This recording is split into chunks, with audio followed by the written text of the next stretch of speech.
everyone. Welcome to the Tuesday, August 22nd, Michigan City Council meeting. The 20th, I'm sorry. The 20th Michigan City Council meeting. Everyone stand for the Pledge of Allegiance and silence all electronic devices. And when we get done with the Pledge of Allegiance, a moment of silent prayer. United States of America, and to the republic for which it stands, one nation, under God, indivisible, with liberty and justice for all.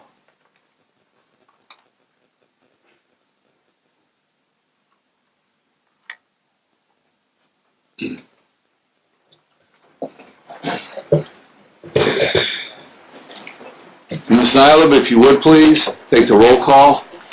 Mr. Beatrice? Present. Ms. Carnes? Present. Mr. Dabney? Present. Mr. Fitzpatrick? Present. Mr. Hamilton? Present. Mr. Przewalinski? Present. Mr. Simmons? Present. And Mr. Stemley? Present. We have 8 present and no one absent. Thank you, Ms. Nyland. Everyone received a copy of our last meeting on August the 6th. Are there any corrections to the minutes? Is there a motion to approve? Motion to approve as submitted. Support. Motion to approve by Councilman Beatrice and seconded by Councilman Hamilton. All those in favor signify by saying aye. Aye. Those opposed. Reports of standing committees. Councilman Dabney. All right. Tonight's Finance Committee meeting was called to order at 6:06 p.m. by Chairman Dabney to review claims filed since the last meeting. Committee members Beatrice and Przewalinski were present, as well as council members Carnes and Fitzpatrick. City Controller Rich Murphy and Council Attorney Jim Meyer were also in attendance.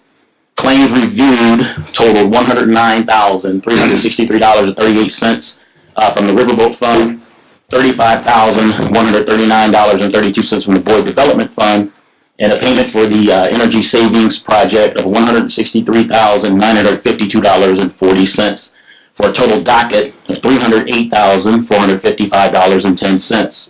There were no other outstanding issues to discuss. Councilman Beatrice moved to recommend approval of the docket, and a second by Councilman Przewalinski. The motion was approved unanimously. And then a motion was made to adjourn the meeting by Councilman Beatrice, and it was seconded by Councilman Przewalinski, and the meeting was adjourned at 6:10 p.m. The summary of claims are as follows. From the Riverboat Fund, Enterprise Rent-A-Car, $1,461.67. H. Barber & Sons, Inc., $50,786 even.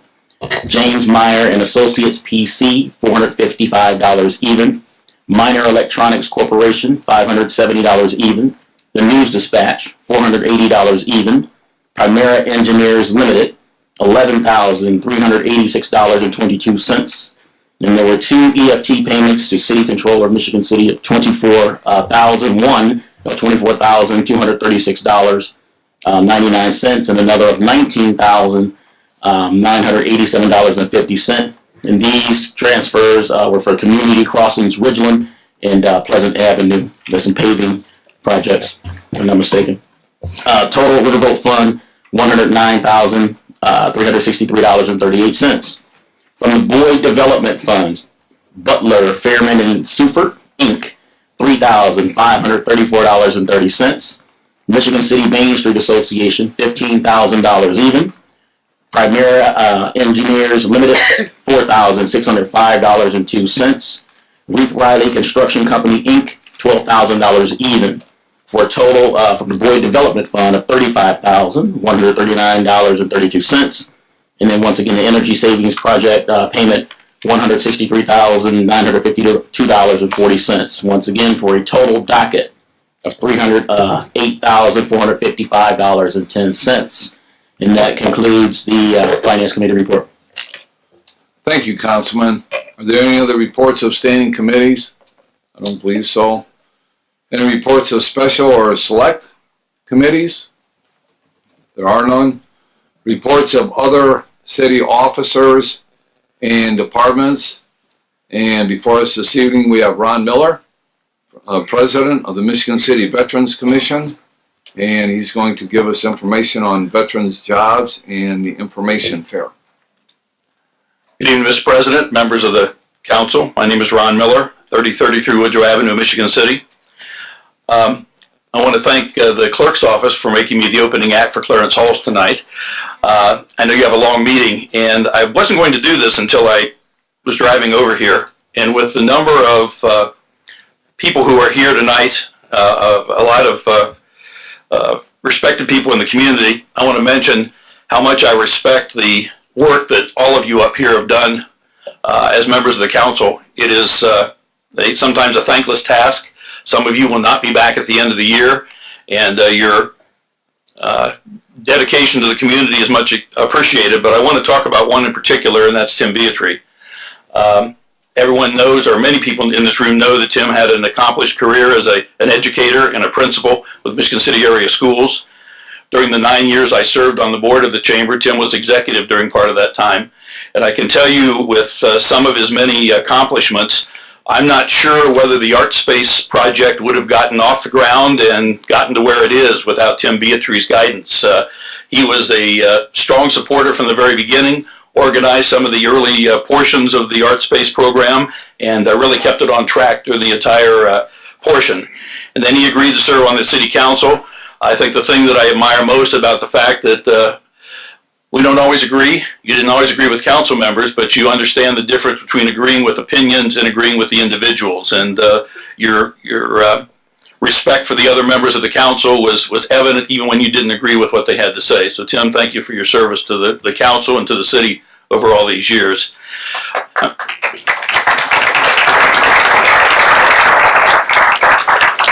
I'm going to be very brief. As you know, the Veterans Commission was created late last year. 5 members of the commission. The charge was to meet at least quarterly. We've been meeting monthly. We started with meeting with both of the veteran service officers in LaPorte County, but we've kind of bogged down a little bit in recent months. We've had a couple of months where we didn't have a quorum. We certainly did in August. 4 of our 5 members were able to be there.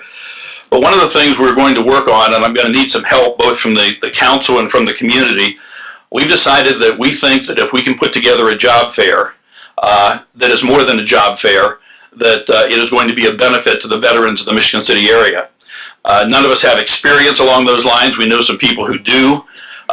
There's been some talk about holding it at one of the veterans organizations, but I'm not sure the hall is going to be large enough, because we've talked briefly about not only having a job fair, but also perhaps someone from Swanson Center, perhaps someone about counseling services and other areas that might be a benefit to veterans. So we're just formulating this. We just kicked around some general ideas at our meeting about 10 days ago. But I wanted to invite the council at some point. Our liaison may have to come to the council to ask for funds, because I have no idea what it's going to cost to do this. I'm not sure of a timetable. There was some suggestion that maybe we should have a veterans job fair prior to the holidays, since some of the retailers will be hollering for the holidays, but I just don't see us being able to put it together that quickly. But I think we need to take our time to do it right. I think we can do it as an annual event. And so if members of the council, members of the community have ideas, you all know where to find me at WeFM, WEFMR@yahoo.com, or you can call me at WeFM, and we're going to start formulating ideas, and we need the help of this council. We need the help of the community. All 5 of us members of the Veterans Commission are busy. We have a lot going on, and so it's difficult for us to, I'm not sure we can dedicate the full time it's going to take, but we're going to find a way to make this work. So I just wanted to make the council aware of what our focus is right now. We also think we can be an important guide in getting information from the various veterans groups and veterans benefits to the veterans themselves. And so we're working on compiling a list of, or a census, if you will, of veterans in the Michigan City area, which is not nearly as easy as it may sound. So we're working on that as well. But I thank the council for your support and consideration, and Clarence will have a lot more important things to say than I do. Thank you. Okay, thank you, Mr. Miller. Next on the agenda this evening from department heads, Mr. Clarence Halsey, Executive Director of the Economic Development Corporation, with the 2019 mid-year report. Good evening, Mr. President and City Council. Thank you for having me here. Clarence Halls, EDCMC Director, 2 Cadence Park Plaza. Twice a year we come up and give you kind of a heads up on what's going on in our community from the economic development standpoint. And since you have a long agenda tonight, I'm going to be very brief with you. I gave it before a packet that you can look at. It's this prospectus, and it has my snapshot and the first page. So Michigan City is looking great. We are getting a lot of second looks from both businesses and investors from across the region, the Midwest region. This year, so far, in the first 6 months, we've had 6 new or business expanding in the city, 130 new jobs projected, 11 jobs retained, and over $15 million in estimated capital investment. We try to conduct about 50 visits per year for business retention. We've done 28 so far. And the number one concern as we talk to business is workforce availability, finding people to work. That's been probably the number one issue we have from our local companies. Incidentally, that is also the number one question we ask from a new company coming to town. Do you have the people? And so far so good. This council 3 months ago gave an abatement to a company called Marbach, a German company. They're projected to hire 30 people over the next 3 years. They've hired 18 people so far. And one of the catches, if they give you a job offer, you got to go to Charlotte for 6 weeks, because you got to go to their factory in Charlotte to be trained on site, and then they bring you back. So it's a great trip for people who are on vacation in Charlotte. But that's been a great company so far. Please mark your calendar. They're having a grand opening on September 18th. They're inviting the whole community to come out.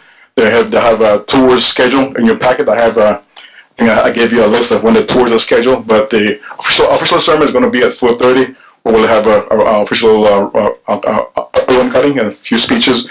They're bringing in their CEO, Mr. Peter Marbach, and they're planning on having German music and German food. So please come out.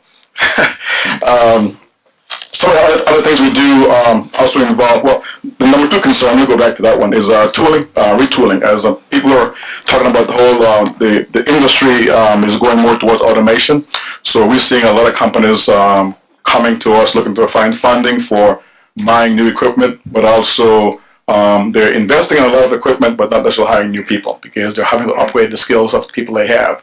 So we'll probably see a lot more of that here in Michigan City. Not a bad thing, because we're keeping the jobs here. We have one tonight on the agenda. They're keeping 44 jobs in the community. Huge investment to the community. End of the day, they're staying in the community and they're reinvesting in the community. And the number 3 concern would be trade wars, tariffs. We have a lot of companies who ship overseas to China, the Middle East, Africa, and especially little companies who are involved in air compressors. And so they're affected by any trade wars. So that's a big concern right now for some of our local companies. The global market is affecting them with the costs and the tariffs being added to their goods and services that they're shipping overseas. So those are things to keep in mind. Today, we have responded to over 60 requests for information from different sectors. If you look, we get from the state, site selectors, and the direct calls have gone up. These are people who are just calling us, wanting information on the city, what's going on. So we're getting a lot of people who pick up the phone and calling us from Chicagoland, Indianapolis, and Michigan. So which is a good thing for our community. Some of the other things we do, we go out and talk to businesses across the region. We're looking to celebrate Blue Chips expansion this October. They're almost done. And also we have another celebration coming up, October 21st. Those who remember last year, we put together a air compressor academy, and we had 10 kids go through as guinea pigs this past year. And so this year we've got 3 courses that have been put together by the companies and the school and the curriculum. And we've got 40 kids sign up, juniors and seniors, to be involved in the air compressor industry. We are estimating probably about another 400 jobs in that field within this county. And so it would be good to have people who are coming out of high school who may not have other plans to learn about how to put together an air compressor and be able to get those jobs from those companies. One of the big things going on right now in Michigan City is the Opportunity Zone. And if you have in your hand this packet, thanks to the Commission, the Regional Commission, they helped pay for it. But we were getting a lot of calls on what type of properties are available for investment, whether it's land or old buildings. And so we put together kind of what's available in those areas. It's primarily downtown 11th Street to over towards the hospital and over to Liberty Trail, kind of the area for the zone. But people are asking about what type of properties they can buy and either build a building or build a business, put a business in. And so we put together a prospectus. It's also available online for people to download. But we got a lot of calls on people trying to figure out how do we invest in your community. And pretty much it's a federal tax break you're getting. And so people are looking to find ways to spend their money. And of the 3 areas within 50 miles, Chicago included, we are in the top 3. 2 in Chicago area and 1 in Northwest Indiana is Michigan City, FYI. So we have been getting a lot of people who are looking at us as just a place to come and invest their money. And so we are trying to be business friendly and help them do that. So never a bad thing for us. The 100 Washington Condos project is underway. They've been doing soil borings across the street. We're working on with a developer planning a large condo hotel project right now on the north end, so they'll be announcing that soon. And we're getting visits from site selectors, possible housing developers. We're trying to push for more market rate housing. We spent a day with a housing investor probably about a month ago and looked all over the south side of the city and the east side of the city, looking at land. We've been able to identify land, 20 acres, 50 acres, 80 acres that's been sitting out in the northeast part of the city. And so we're trying to find ways to get people to invest in market rate housing. That's one of the big things we get from people. We can't find a suitable house in Michigan City. There's really high end and really low end, but nothing in the middle. So we're trying to figure out how to solve that issue right now. I have a list of some of the new projects, Marback, PHM, LLC brands. That's the hemp company that will be compressing hemp to make CBD oil. They're planning on doing an information session September 19th to talk to farmers or investors who may want to plant hemp. And so we're trying to get the Indiana Department of Agriculture to talk about the licensing that you have to have and those type of things. When we announced that project 3 months ago, there was a bunch of phone calls, people looking to how to be a farmer, but we can't help them. So we have to have them go to the Department of Agriculture to make sure that they can get the rules in place and follow the rules. So, of course, Lee's Public House with our new business downtown, a great new business. And also Apex Filling Systems, they make the bottling component for companies that will do oils and water and that kind of stuff. So a new company, hired 15 new people. They're small and they're growing. And we've got 2 more projects currently in the pipeline, as in they've signed the lease and they're getting some of the stuff in place right now. And they want to be here. One of those companies, one of the reasons they moved here was because we sit on probably 14 trunk lines for fiber, and something we never really marketed before. And they're a social media company. They manage companies' websites across the world. And they probably will hire about 20 people next 3 years, probably 10 initially. But anybody who have an English major or journalism major, those are people they're looking for. So about 45 to 50 grand a year. So some of the local projects, Micropore, they bought a brand new building, expanded. Myers Glass was a project for Revenue Loan Fund. Of course, tonight we'll be talking about Shell. Some of the things we do throughout the year, we're partnered with the Chamber of Commerce to do the Hub Zone workshop, the Restaurant 101 seminar. In April 18th, we had a job fair. We had 81 employers came to the Blue Chip Casino, and we had over 300 people walk through looking for jobs. I did a job summary with Work One last month. We were able to identify over 1,200 jobs available in Michigan City. And there's a list in your packet that shows what those jobs are, what the average wages are right now available. So there's a whole cross-section of jobs from retail to office, industrial, medical, across the board. And so that's one of the reasons why we're working with Michigan City area schools, Ivy Tech, to do retraining. There's another flyer in the packet that talks about what Ivy Tech is doing both in Michigan City and LaPorte, because we want to make sure people who are looking for a job or who may feel stuck at a dead-end job will get a better job. And so we're trying to create opportunities for people to find those jobs, but you need to get the skill sets first. So it goes hand in hand. Next, we did our strategic plan for the next 5 years, and one of the things we're talking about is economic inclusion, how to make sure people are getting involved, but also can enjoy some of the economic opportunities in Michigan City, whether it's a job or starting a business. And so we're trying to figure out how to do that. We're looking for partners on how to do that because we don't have all the answers. We're targeting workforce development, getting people trained, because people want to move up with their income. They got to get training. That's bottom line. There are a few companies who will hire you with no skill, like Marbeck did, but they'll ship you off for 6 weeks to get you trained and bring you back. So which is a great idea, but not everybody can do that. So placemaking, how do we make sure people want to stay here? Indiana is known as a training state. People get trained here, go to school here, and they leave. So the question becomes, how do we work with the state and the region, one region or Northwest Indiana Forum, to make sure people want to stay within Michigan City and Northwest Indiana? That's key. People get training here, but also stay here. And then how do we tell our story so people will know that we're on the same page, but also market to the right people out there, whether it's future residents or new business to our community. And last but not least, how do we help the companies who are here to keep investing so they can become a future company that will stay here and do well? So those are ideas we have that we're trying to work on. We're forming committees the next 2 years and just getting people to talk about how we can help, and also getting input, because lots of ideas out there. The key is how do you make them work. So last but not least, we're having the Made in LaPorte event October 4th. Something we do every 2 years. We have all the schools in LaPorte County show up on one day. We have usually 1,000 kids show up. About 50 companies put their products in a warehouse. And this year is in LaPorte and at the Whirlpool building. And it lasts from 8 to 4. And we had great success with the kids walking through and talking to the manufacturers. And it's a way for them to discover manufacturing. So something we do every 2 years. It's a lot of work, so it's every 2 years. So that's my quick report. Open for questions. And Mr. Halsey, I have one question. That deals with the opportunity zones that you mentioned, and I read about it in the paper. And you said that Chicago and Michigan City are two of the cities that got picked? No, there's over 6,000 zones across the whole country. Okay. But then they rate them by best value for investment. So within this region, Chicagoland or Northwest Indiana, we're in the top 3. So. Okay. All right, thank you. Any other questions from council members? For Mr. Halsey? All right, thank you, sir. Thank you. Yeah.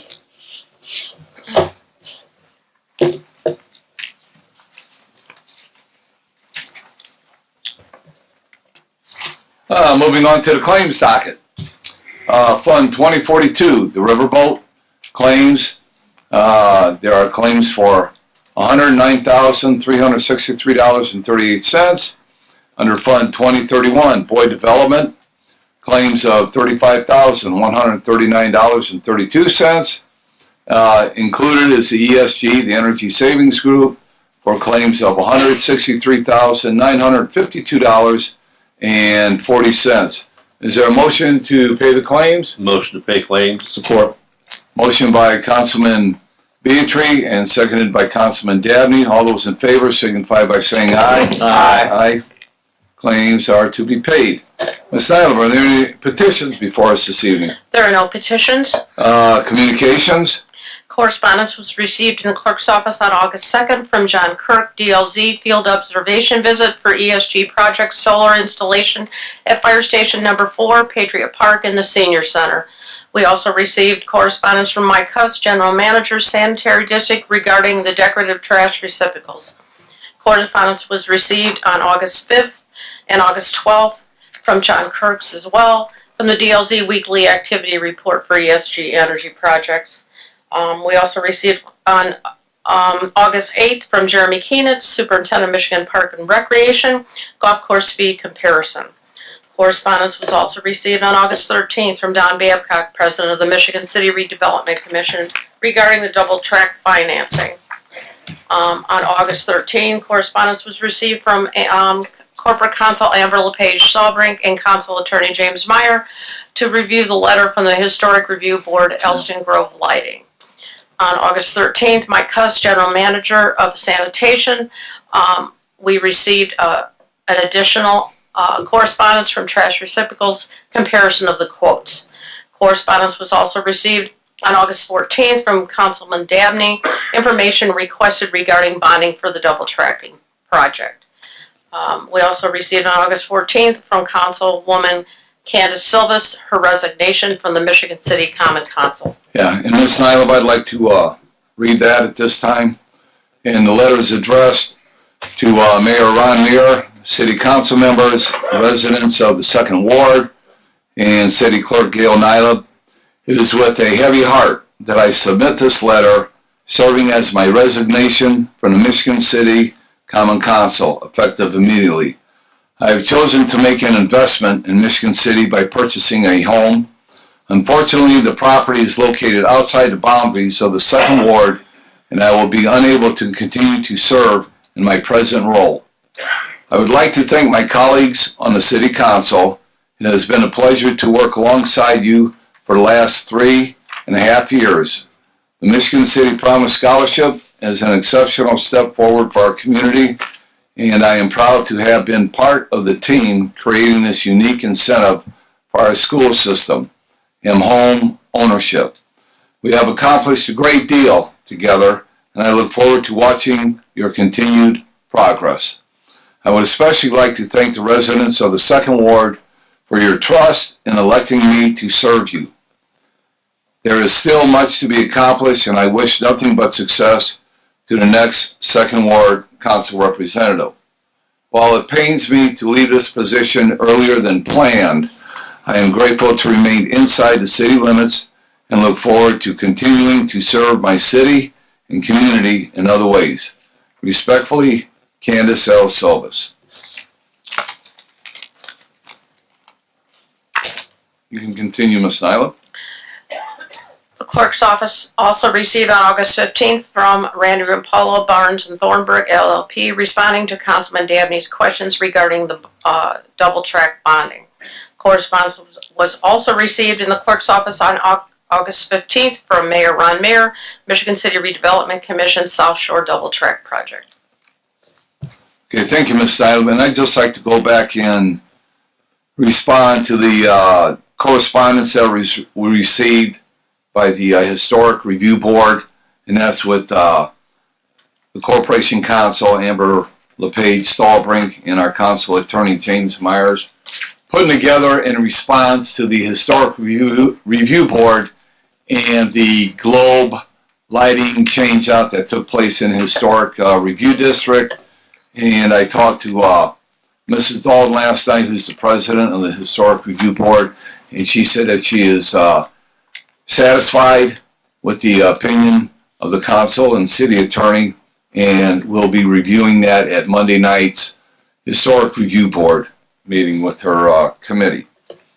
Ms. Nyla, our first resolution before us this evening by title only, without objection. A resolution by title only, a resolution of the Michigan City, Indiana Common Council granting Shell Catalyst and Technologies LP as assessed valuation deduction tax abatement for depreciable personal property pursuant to Indiana Code 6-1-1-12-1. And this is introduced by Mr. Dabney and Mr. Simmons. And do the authors have anything they'd like to add at this time?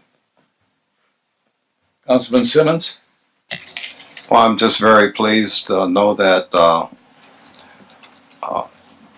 Criterion Catalyst and Technology, which has been a long employer of Michigan City, almost 70 years, is looking at reinvesting rather than leaving the community. They're looking at purchasing new machinery, equipment, and building a new modern storage warehouse while retaining the 44 employees they presently have. Thank you, Ms. Simmons. Mr. Simmons? Yeah. Councilman Dabney? Yeah, just to add on top of that, there's going to be an anticipated investment of $33 million, which will be going on over a 3-year period there. And also the estimated annual salaries of those individuals who will be employed or whose employment will be retained works up to about $3.8 million. So the tax abatement is going to, lend for some serious economic development and investment in the company. Like I said, let me make sure I got the right number again, at $33 million. So looking forward to it. Okay, is there anyone from the public that wishes to speak on this resolution? Anyone from the public wish to speak on this resolution? I can use this microphone, yeah? Pardon? I can use, oh, the microphone is falling. Uh-oh. Hi, I'm, Say your name And address for the city clerk, please? Adam Vidoni, Shell Catalyst and Technologies. We're located at 1800 US Highway 12 South.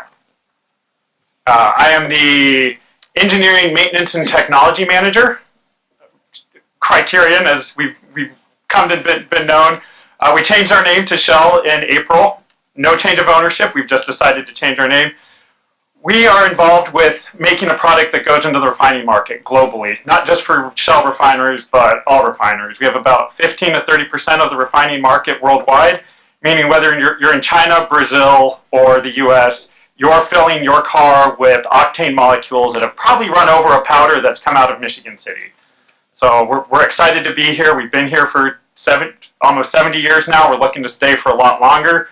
As you mentioned, we have a $33 million investment that we're looking at. This is for new equipment, new buildings.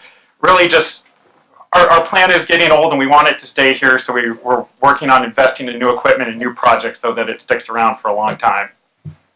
So if you have any questions, I'm here to answer them. I do have a couple questions. What is the hourly wage at your company? It averages anywhere from, I think, $25 to $35 an hour. Is that with benefits and everything included? Yes. Benefits are on top of that. So you pay $25 to $33 an hour? Yes, we do. Very good. Are you a union shop? Yes, we are. We are a union of chemical workers. Local 4, they're going to get mad at me for this one, 463. That's okay. Okay. That's okay. We believe you. Okay. We believe you. Okay, those are the only questions I had. Are there any questions from other council members? Thank you, sir. Thank you for your time. You're welcome. Anyone else from the public wish to speak on this resolution? Public comment is now closed. Are there any council comments on this resolution? Motion to approve. Support. Motion to approve by Councilman Hamilton and seconded by Councilman Beatry. Ms. Nyla, on the vote, please. Mr. Hamilton? Aye. Mr. Prozablinski? Aye. Mr. Simmons? Aye. Mr. Stemley? Aye. Mr. Beatry? Aye. Mr. Dabney? Aye. Ms. Carnes? Aye. And Mr. Fitzpatrick? Aye. We have 8 in favor and no one opposed. Congratulations, sir. Thank you for being a resident of Michigan City for 70 years. Yep. Our pleasure. Ms. Nyla, our next resolution by title only, without objection. A resolution by title only, a resolution of the Common Council of the City of Michigan City, Indiana, approving a lease between the Michigan City Redevelopment Authority and the Michigan City Redevelopment Commission related to double tracking project and taking other actions related thereto. And this is introduced by Mr. Beatry. And does the author have anything he'd like to say at this time? Yes, Mr. Beatry? I think that this resolution is one of the most important resolutions in the history of the city.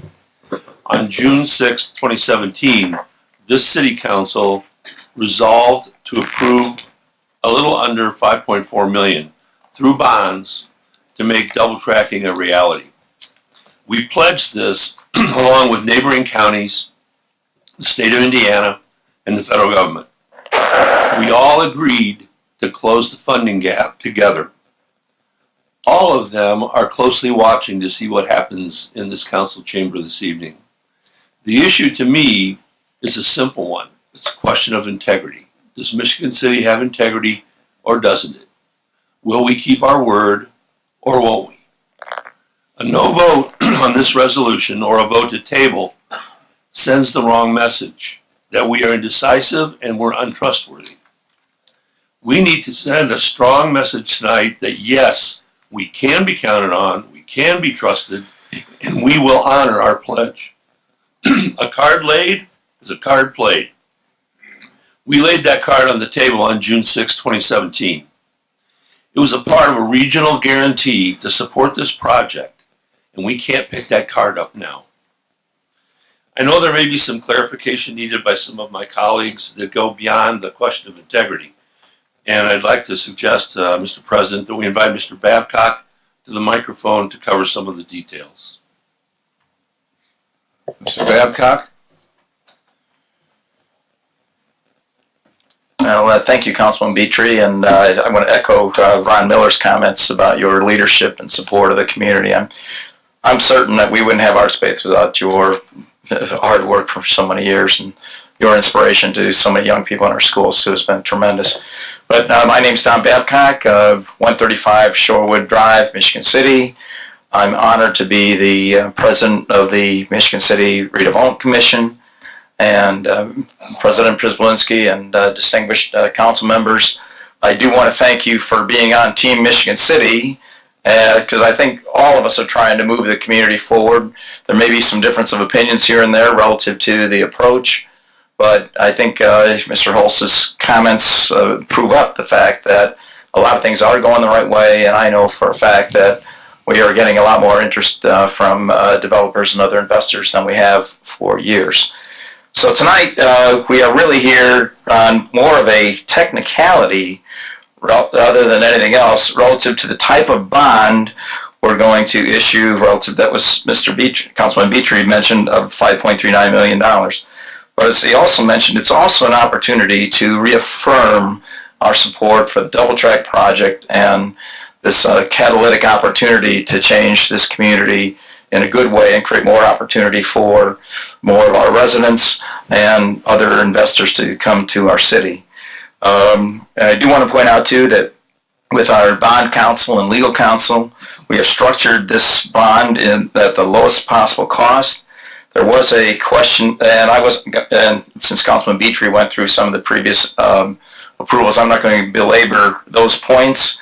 However, I did want to clarify perhaps a financial nomenclature question. And so the request for the bond is for $5.39 million.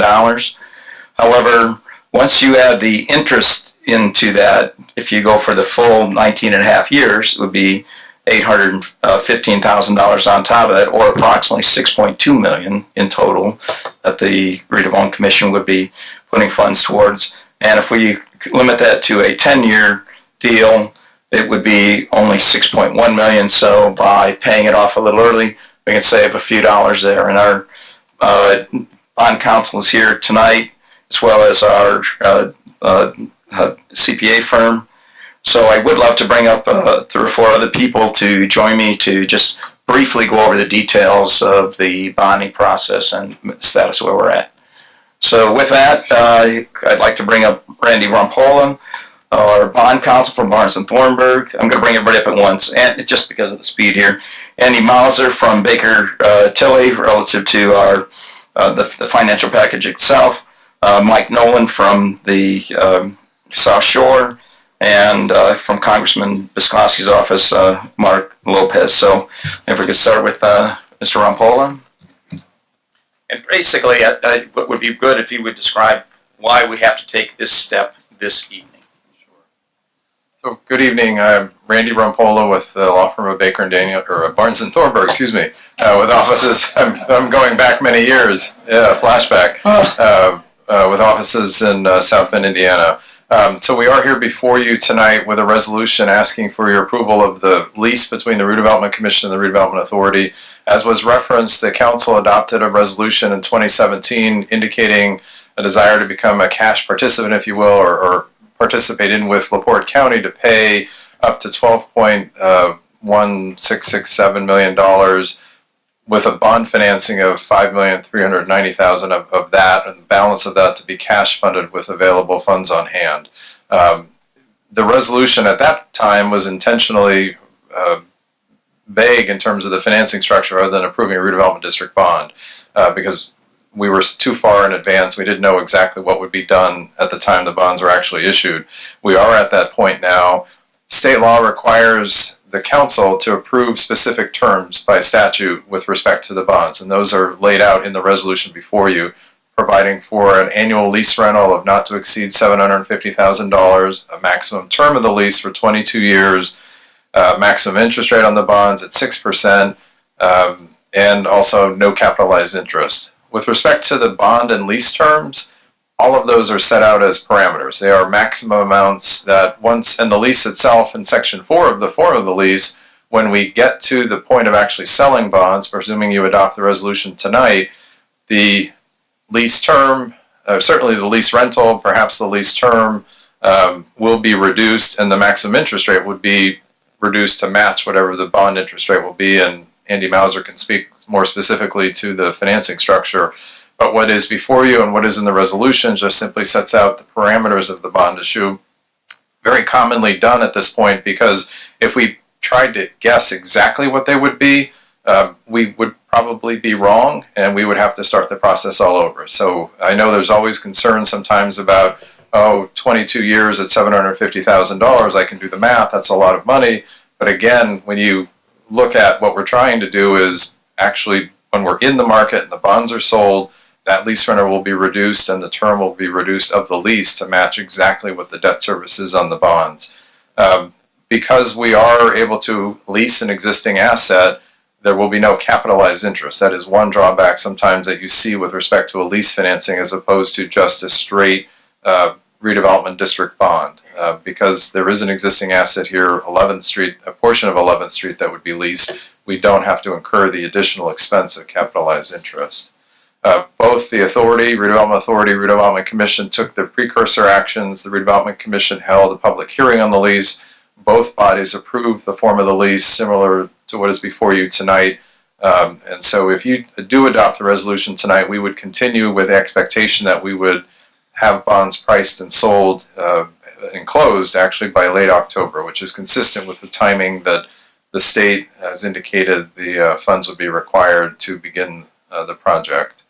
So with that, I turn it over to Andy Mauser. I'm happy to answer questions now or at the end. Yeah, Mr. Rampal, I have one question, and I know that I talked to Attorney Myers, and he spoke to you, and you sent an explanation back on this intact. Is it called the intact law?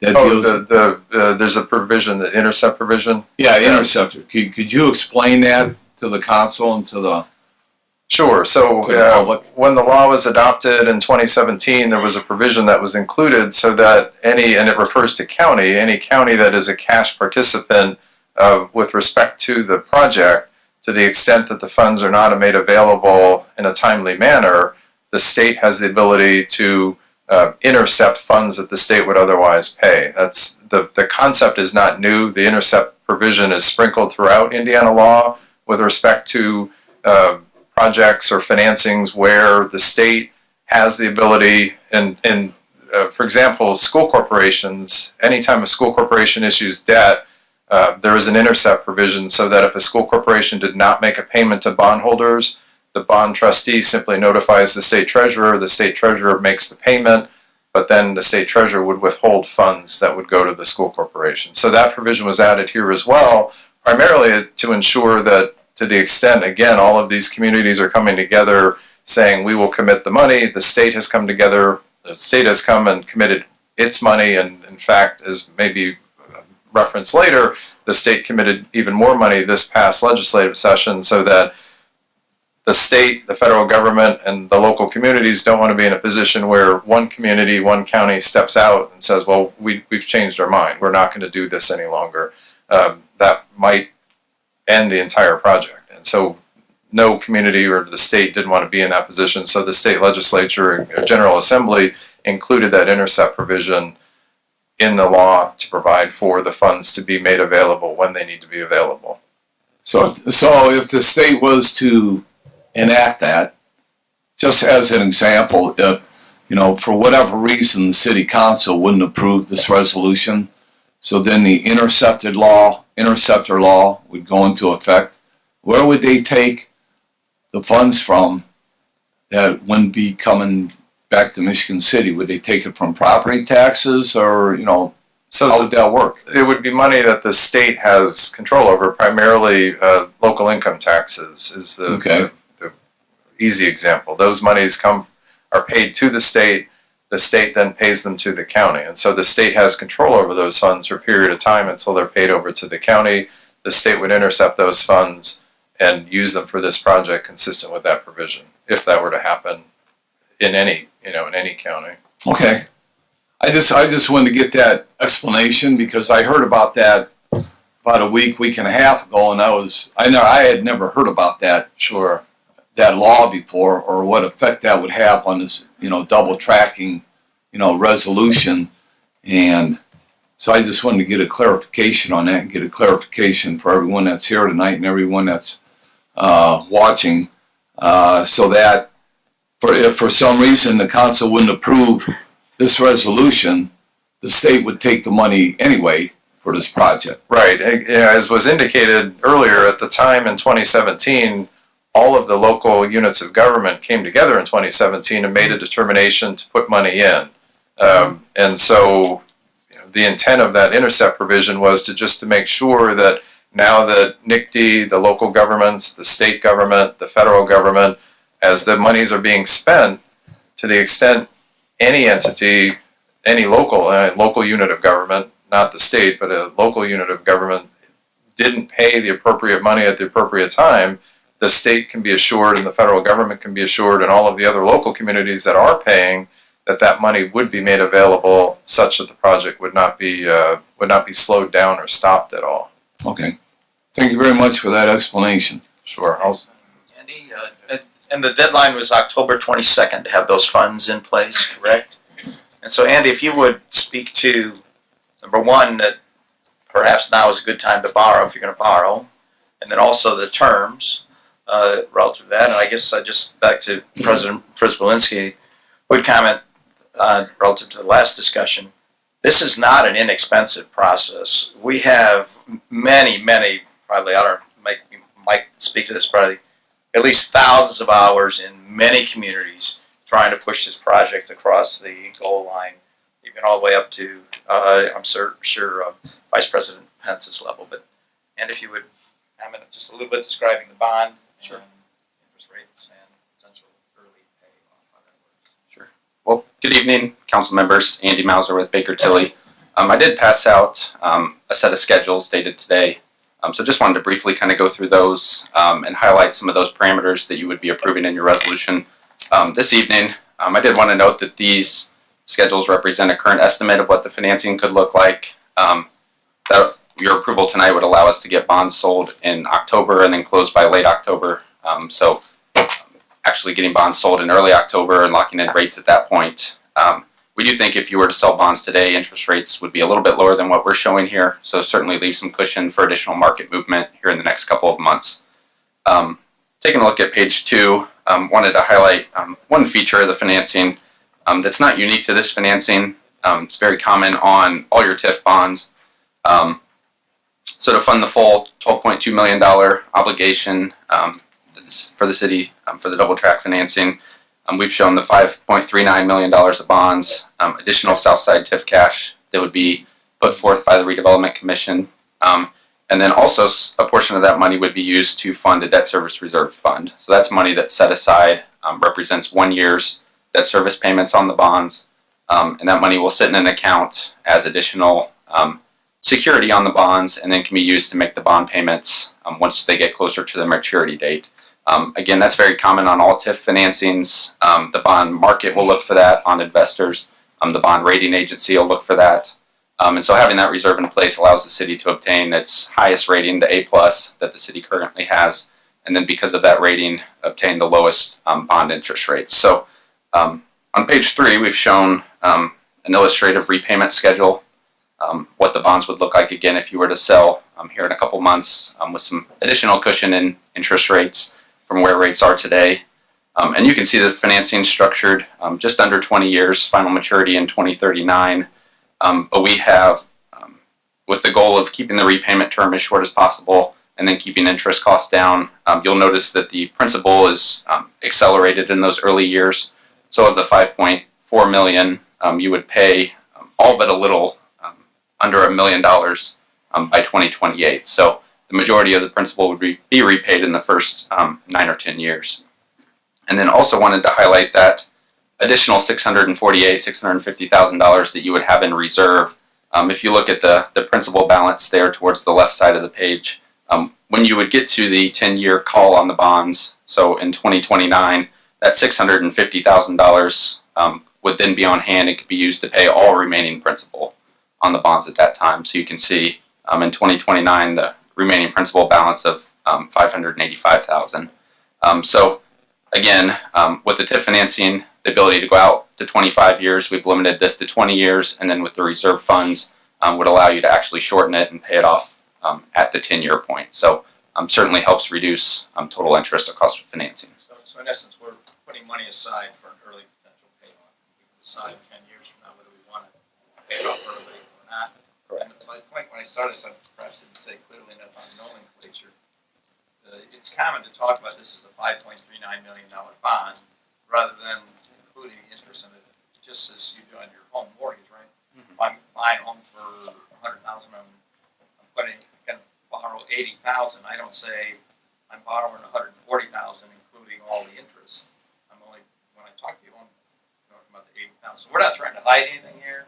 We're trying to be really clear relative to this is the size of the bond, and then in addition to that, there are the interest payments and the principal payments that go year by year by year, and lay that all out to you. So try to clarify that as much as we could. Any questions? Any questions? I just Councilman Stimler? I just have one question, Donna. Earlier, I don't know if I heard you. What was the total interest we would be paying? Was it $815,000 over 20 years? If you went the full 19 years, it's on the Correct. column On page 3, about halfway through the page, the total interest column. Currently estimated $813,000. Okay, thank you. But with the 10-year payoff, you'd save about $150,000. Okay, thank you. Any other questions? Any other questions? Thank you, sir.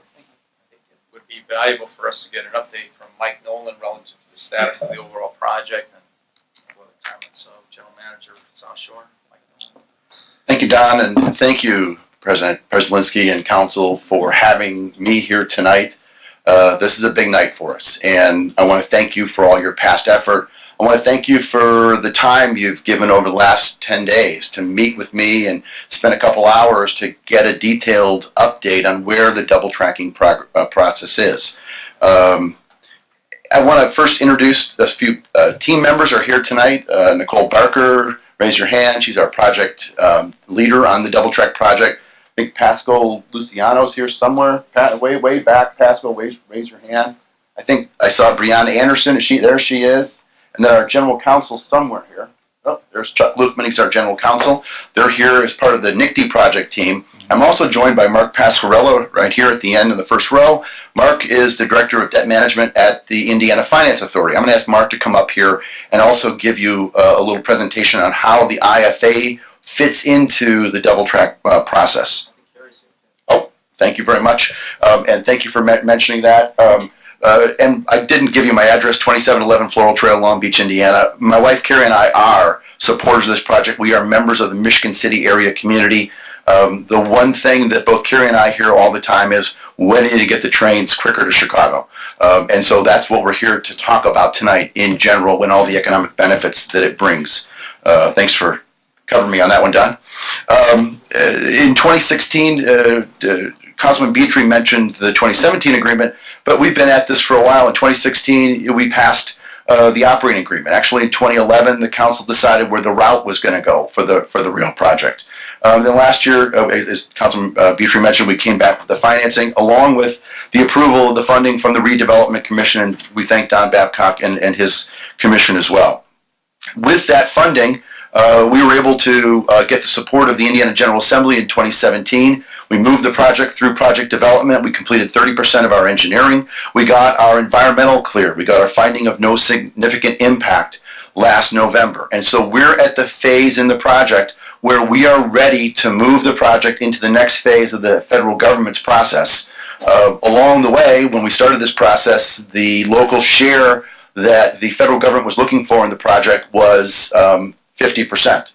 The federal government now, with projects around the country, is looking for higher local share at 62%. And I think I'm going to ask Mark Pasquarello to come on up now and describe the financing package that the state has put together and kind of how it's changed in the last 2 years and what's happened even in the last General Assembly session that Don Babcock mentioned. Thank you, Mike. Also, thank you, Mr. President and Council, for having me here. This is actually my second time in 2 weeks. I was here last week as well from the Redevelopment Commission. Name and address for the Apologize. please. Mark Pascarella, 7726 Chestnut Eagle Court, Zionsville, Indiana. Thank you. No problem. So I get the benefit of being able to come up here for 2 weeks in a row. Being from South Bend, actually I'm very familiar with Michigan City and the track as well. So it's actually kind of nice to come home for a little bit. As Mike stated, we want to be able to come up here and talk about who the funding partners are. So I'm really going to cover two different topics. Number one will be who the funding partners are, and number two, of course, reiterate why we are here today from a state perspective. So the financial package has been put together as we've spent a lot of time on it. And the reason that we've spent a lot of time on it is the FTA demands that when they get a project and a financing plan put in front of them, they need to make sure that money is committed. They've had issues in the past before where locals have said they would pledge money and then have been unable to come up with that money even though they said they would. And the FTA just doesn't want to be put in that position. So when we spend money and time putting together the financial package, it's a fully baked package. So therefore, your funding partners have committed these funds. And of course, part of that process is why we're here tonight. So if you look at the Northwest Regional Development Authority is one of the funding partners. And that's Lake and Porter County, their representation. And they're going to provide both equity and bond financing as well. And then, of course, you're very familiar with the fact that it's LaPorte County, which is Michigan City and LaPorte. And then you have St. Joe County over finishing off the South Shore line in South Bend. You also have the state playing a major role in this process. And so the state originally committed up to $180 million roughly for this project. And then we got hit with the situation that Mike talked about. And what ended up happening is the state and the federal, or I should say the locals, because we're all considered locals according to the federal government. And that means the locals include not only yourselves, the Northwest Regional Development Authority, and then also the state. The idea was the locals would be in for 50, and then the federal government would be in for 50%. Well, that changed. The federal government more wanted to see an overmatch, or what they call an overmatch, which is 62% roughly of the project coming from the locals and 38% coming from the federal government. Well, when that happened, that kind of changed the funding mechanism, because at this point we've been counting on a 50-50 split, and we were no longer getting that. So the cost, if you will, rose without rising. So at that point, during the last legislative session, which was a budget session, we recognized this and we went back to the state legislature. And several representatives from this area played a very pivotal role in making sure that the state approved up to $205 million of just cash to be put into these projects. Now, they put it into both projects, Westlake and Double Track, but they can be used for both, and they will be, part of that $205 million will be used on this project. By doing that, we were able to cover that funding gap, if you will, from 50-50 to 62-38. And we were able to do that without having to come to the local governments and say, can you put up more money? So basically the state took care of that. And I think that's a big point to make, because the state really believes in this project, not just the local representatives from up here, but people across this whole entire state. And of course, as you know, the governor supports this project in a major way.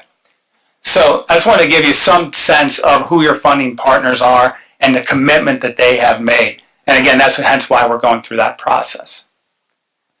The second part I want to cover is the approvals, and so kind of why I'm here tonight. So this financing plan, I mentioned the FTA says it has to be committed financing, which means that it can't be a promise, it can't be a we shall, we plan on. It has to go through board approvals, as you are all aware for why we're here tonight. So this financing plan, again, has been fully baked and committed based on a schedule that Mike has given us, and we've been able to produce the type of funding to be able to secure and complete this project.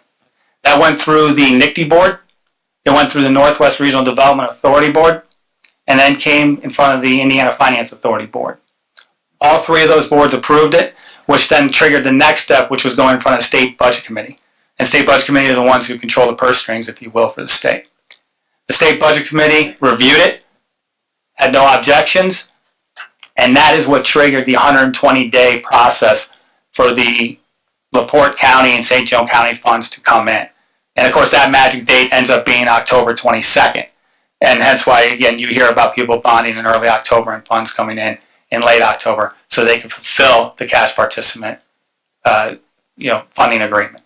So I just gave a lot of information, so I'm going to take a pause here for a second and see if I can answer any questions. Are there any questions from council members? Councilman Beatry? The October 22nd date I know is immovable, that it's there and it has to be met. If the council were to decide to table this, are we imperiling the October 22nd deadline? That will put you in a process, putting you behind schedule. And I don't know when the next meeting's going to be, but obviously everything would turn into a rush. But October 22nd is very important because the FTA is watching us. And they're watching tonight to make sure that the funding comes in. Because if they don't see the funding coming in, then they start to wonder, is there some local pushback? And are people committed to this project? So, yeah, I'm not sure on the timing as far as getting funds in hand, but the October 22nd is a major deadline, and the FTA will be watching us. Thank you. Any other questions from council members? Thanks, Mark. Thank you, Mark. So with the financing plan that Mark just described, we were able to turn around and submit the project to the federal government to get into the next phase, which is called the engineering phase. There's 3 phases. There's project development you go through. We've completed that in our engineering and environmental. The next phase is to get into the engineering phase. You have to get a medium rating from the federal government or higher to be able to progress, and the FTA has to say you're ready to enter engineering. We have projected that our rating will be medium high. We projected a medium high for Westlake. That's what we received in March of this year. We did the same kind of analysis. We project that Double Track will also get a medium high, and a big part of that is the financial side of the FTA's rating is likely to be rated at high. So we're dependent upon the FTA having extreme confidence in the financing plan that we've put forward. So I can't underscore enough what Mark has said about how important it is to show that we have all of our funding in place. I also wanted to give extreme kudos to the General Assembly and to the leadership of the governor. We came to the General Assembly with this funding need at the end of March, and within a month, the leadership and the governor, with the governor's help and a lot of local support, got $205 million out of the state of Indiana. That should speak volumes as to what the state support is for this project. And as Mark said, they could have come back to the locals and said, all right, this deal was 50-50 from how we're going to split the local share. They didn't. With the opportunity to have the funding plan, we've now submitted our project to the federal government. We expect a rating here in about a month or two, and we expect to get into engineering here in November. Following that, we will be commencing a fair amount of activity: real estate acquisition, utility relocation, final engineering, permitting, all in with the goal of starting construction in the construction season of 2021 and starting the rail service, the revenue service date. That's our goal of summer of 2023. So we're here tonight on behalf of NICD and our project partners to urge you to pass this. The other thing I would mention, and Mark Lopez is here tonight, the other thing that we have going for us right now is an incredibly focused congressional delegation team. Our 2 U.S. senators are fully behind us. Congressman Visklaski is leading the effort from the House and from our entire Indiana delegation. And let's not forget that the Vice President of the United States was in Indiana and voted for these projects when he was governor of the state. So we've got a tremendous team, a lot of local support from the counties, from the cities, from the state, and from our congressional delegation. This is a project that's been 100 years in the making, and we thank you for considering it tonight, and I'm happy to answer any questions. Mike, would you please hit also, out of our $12.2 million, what else comes back from the South Shore to Michigan City, up to Carroll Avenue, jobs, and Sure. I mentioned the 2016 operating agreement. In that operating agreement, we committed to keeping Carroll Avenue as our main maintenance facility for at least 2 decades. We employ about 350 people at Carroll Avenue. There's a number of jobs that we've projected that the double track project will bring from a private investment standpoint. From the railroad alone, we'll be adding 32 railroad jobs necessary when we open up service in 2023. We also committed to keeping the Carroll Avenue station open for at least a decade. There's no reason not to operate from there. Our trains will launch from there. Although our main station will be the fully renovated station at 11th Street with 2 high-level platforms that will make it much more accessible for Michigan City residents. We'll be building a parking structure that will accommodate up to 500 cars and will be available for Michigan City to use at times when the commuters aren't using them. So commuters start flowing out at about 5 o'clock at night. So the city will have use of the parking facility for overflow for restaurants or businesses during the evenings and certainly on weekends as well. And likely 50% of the construction dollars will occur right here in Michigan City. Of the $416 million project budget, it's where we are right now, probably $250 million of that is construction. There's a lot of contingency in this. There's engineering fees. Probably 40 to 50% of the construction occurs right here in Michigan City. And most of the improvements to the train service benefit Michigan City as well. So I know, Don, if that's Something about $60 to $80 million. somewhere between 60 to 80 million base year, with the add contingencies, probably 100 million.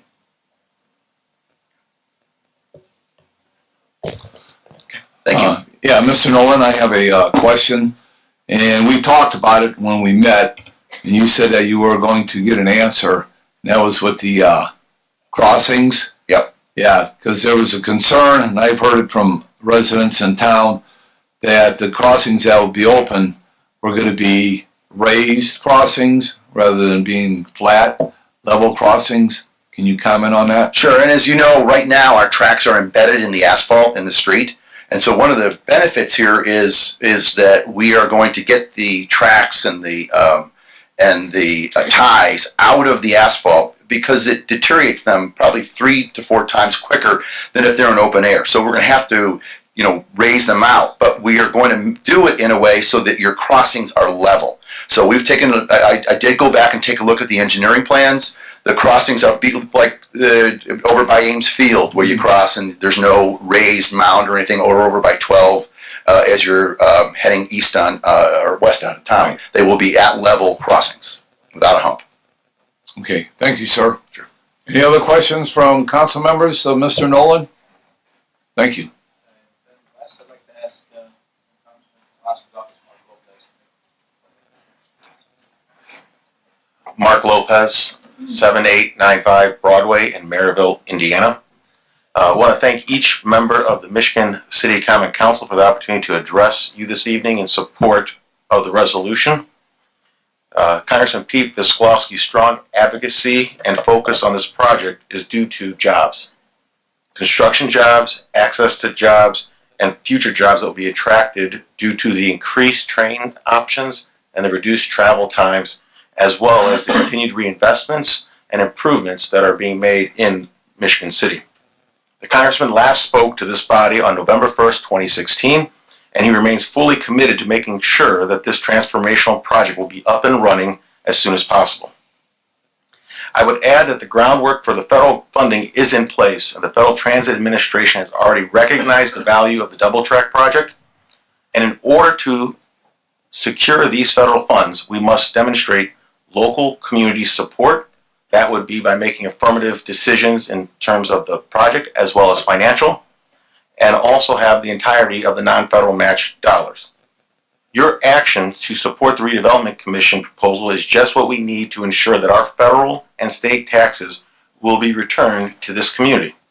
It will build on your years of good work and prior commitment of funds to enhance the South Shore Rail Line, and will ultimately provide a major improvement to the quality of place of communities throughout Northwest Indiana. On behalf of Congressman Pete Visklowski, I thank you for the opportunity to speak with you and for your action to bring this resolution up for discussion and move our region forward today. and I'd be happy to entertain questions. Are there any questions? Any questions? Thank you, sir. Thank you very much. Yep.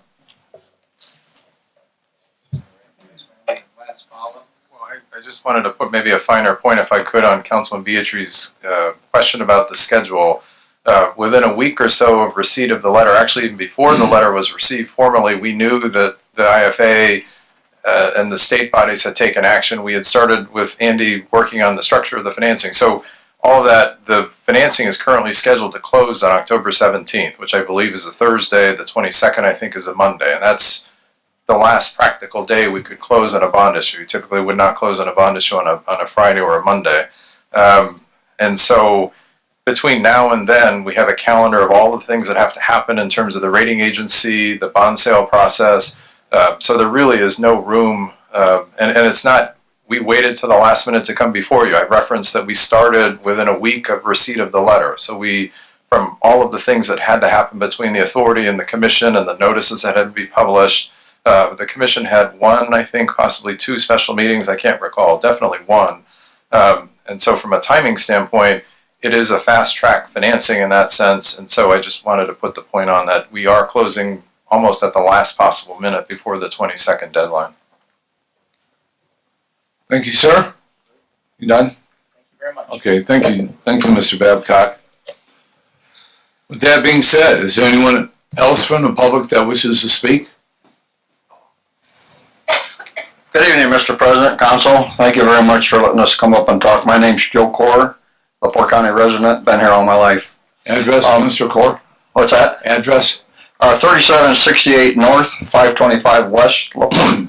Thank you. I want to highlight on something, not rub your nose in here tonight, but quite honestly, both what Ron said and Don said about art space, you were right on. And that would not have happened without your help.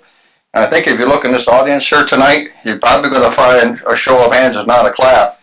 A lot of these people worked in that facility when you put it together as construction workers, which would have never happened if that hadn't came about. So give them a round of applause, guys.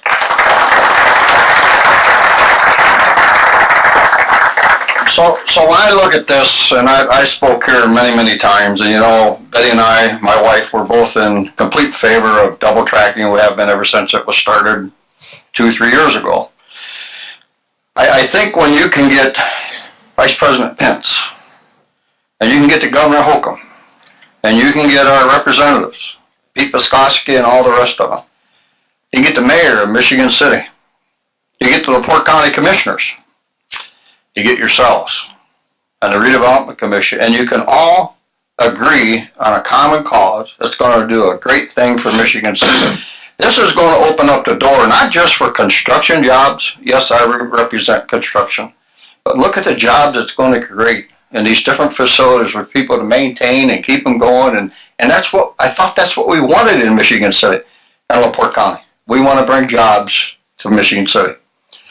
Also, I'd like to toot the horn here a little bit for Nick D. Mike Nolan and his group. Quite honestly, Mike, if you hadn't brought this to our attention years ago, this probably would never become a reality.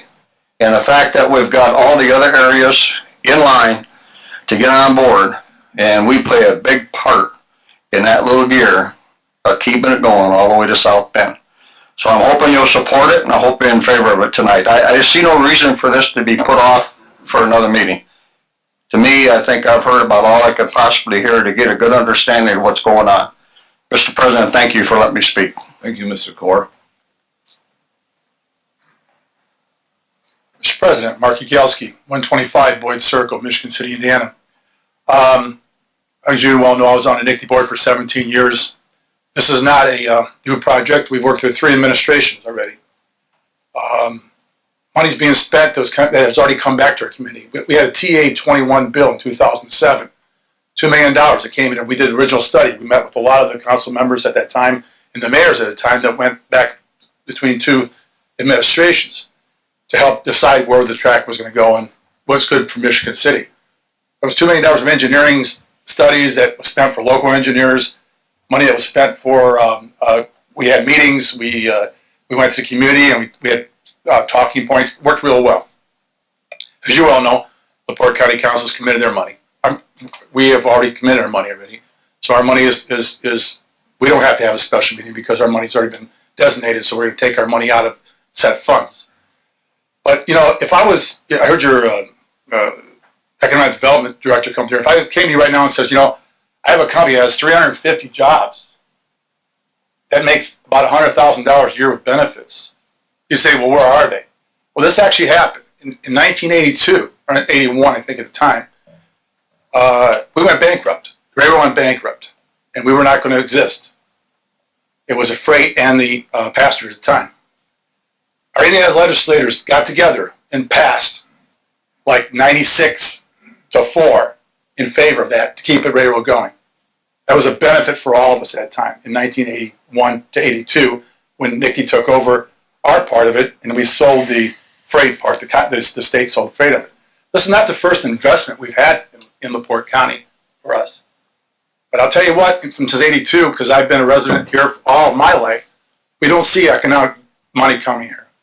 If we don't take advantage of this and take the money, the opportunity we have, like that $2 million study, if we don't take that opportunity, we're not going to go anywhere in this town. So I'm looking forward to the vote in favor of tonight, because that's one more vote that they did back in 82, which we just did 2 years ago, a year and a half ago, when 97 legislators decided between the House and Senate to vote for it, and only 4 or 5 didn't. And there was just a little squabble, and they weren't opposed to us, but they just didn't get their way. So that's how it passed. It passed across, and then it passed across all of our things, the cities and the towns and communities that went across. So I believe that everybody has spoke, but I really appreciate your time, and thank you very much. Thank you, Mr. Yagowski.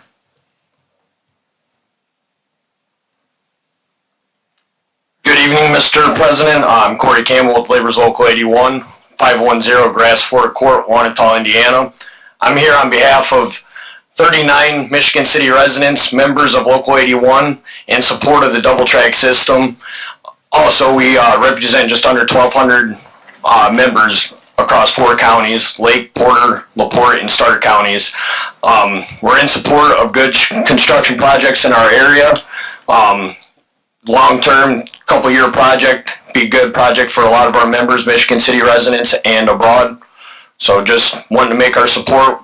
Out of 39 of those members, the majority of them are here tonight in support of it. Just wanted to put our feelings out there and show you that we support it very heavily. Thank you. Thank you very much, sir.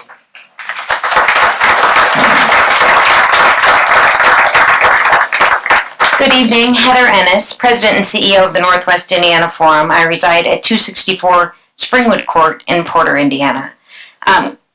Council President and council members, I want to thank you so much for all the hard work that you're doing.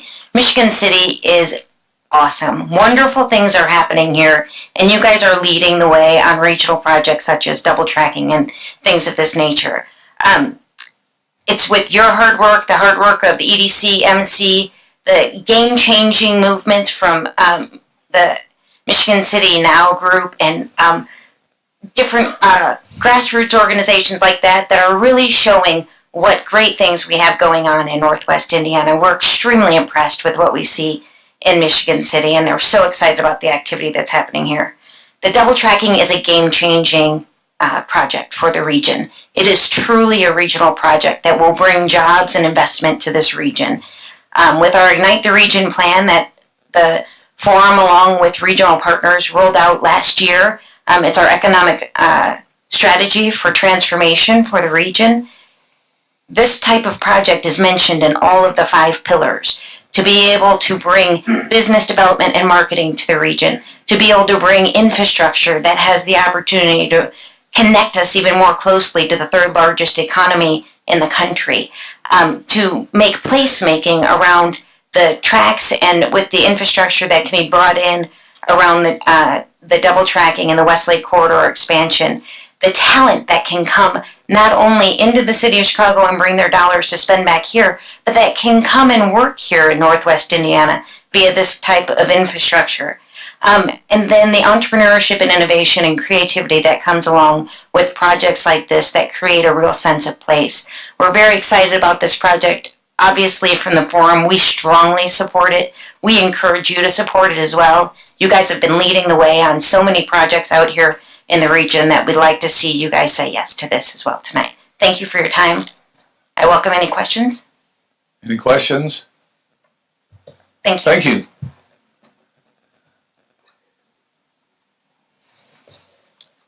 Good evening, Mr. President, Board. I'm Michael Rivera, Michigan City resident, 4340 South Ohio Street. And I'm also a union labor, Local 81. And I think that this is a very good project for the city because not only does it bring a lot of revenue into Michigan City, but it also brings work for us, being, city workers. I had the opportunity to work on the beach project. We built that out there.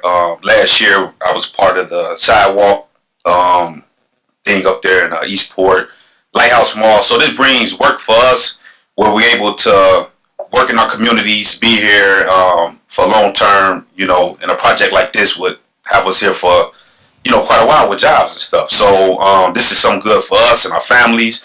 It's good for, everybody, you know what I'm saying? So I think this is something that we need to, just show that we are committed and, what we all about, So that's all I'm gonna say. Thank you very much, sir.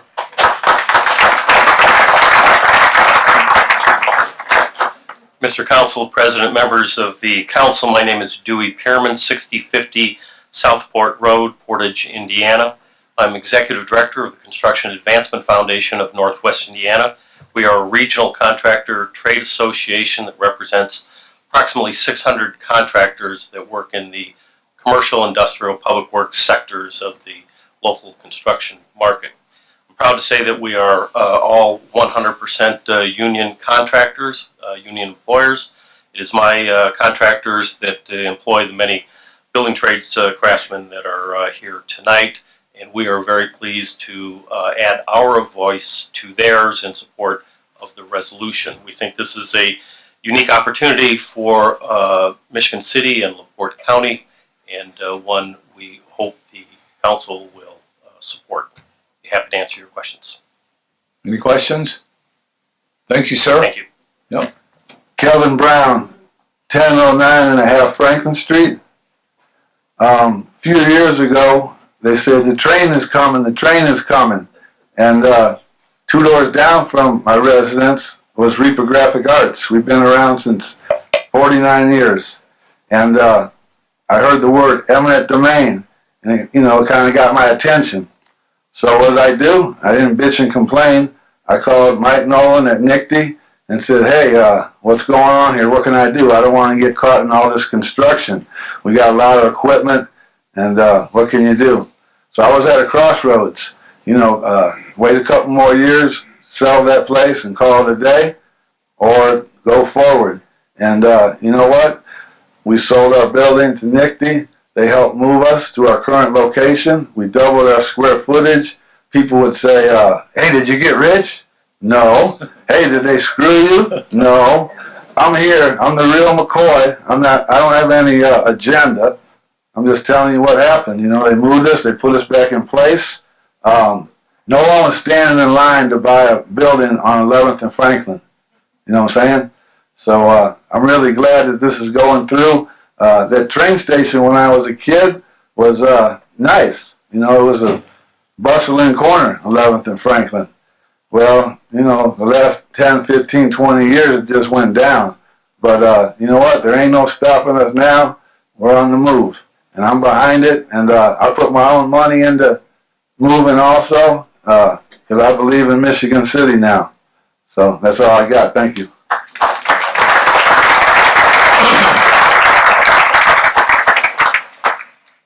Yes, sir. Go ahead. My name's John Carr. My address is 1902 North Whisper Crossing in LaPorte. I am the president of the LaPorte Stark and Plasky Building Trades, and I am joined tonight by some of the finest tradesmen in the construction industry.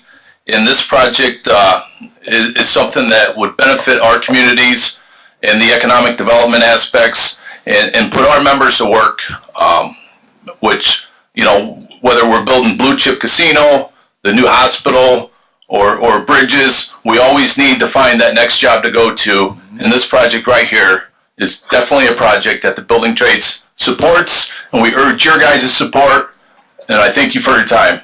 Thank you, sir.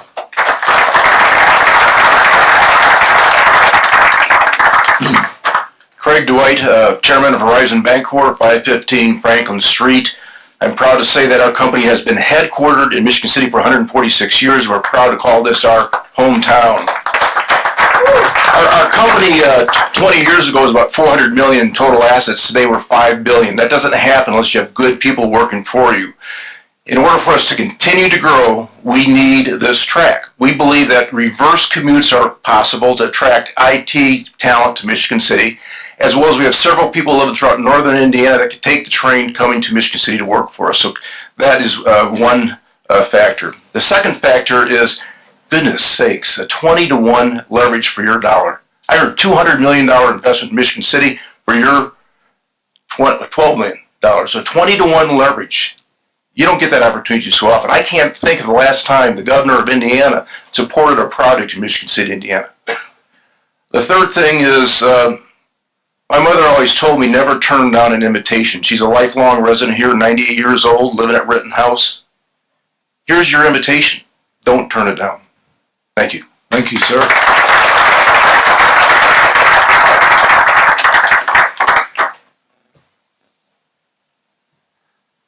24-hour Regional Director for United States Senator Mike Braun, 5400 Federal Plaza, Hammond, Indiana.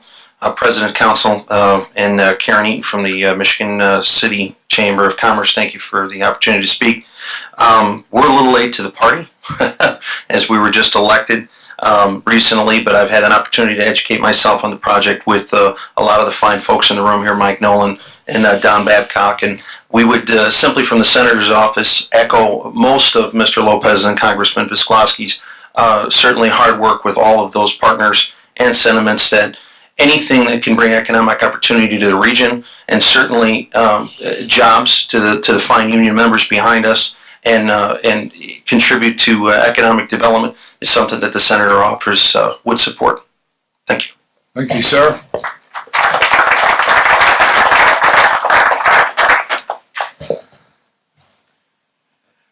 Good evening. My name is Jeffrey Ortman. I live at 717 Franklin Street, otherwise known as that fabulous art space. And I'm proud to be one of several people who are in this audience tonight who live in art space. What's so important about this railroad initiative is that it's not the only thing you're doing. It's part of a greater plan. It's part of an important vision. I moved here because of the Uptown Arts District. I moved here because you were going to do the track. I moved here because of art space. And the people who have moved into art space and who are moving into the area here are creative people, are young people, are making a difference. And you know something? This is one of the few places in the country and in this area you can still afford to buy a house. And it's a pretty decent one. What I sense, I'm from the theater world. And ladies and gentlemen, I see a sold out house, standing room only, and nobody questioning that you've got a hit on your hands. So if I could suggest that there's no reason to continue this discussion, and you simply vote once and loud and strong and yes, and show the world. Thank you.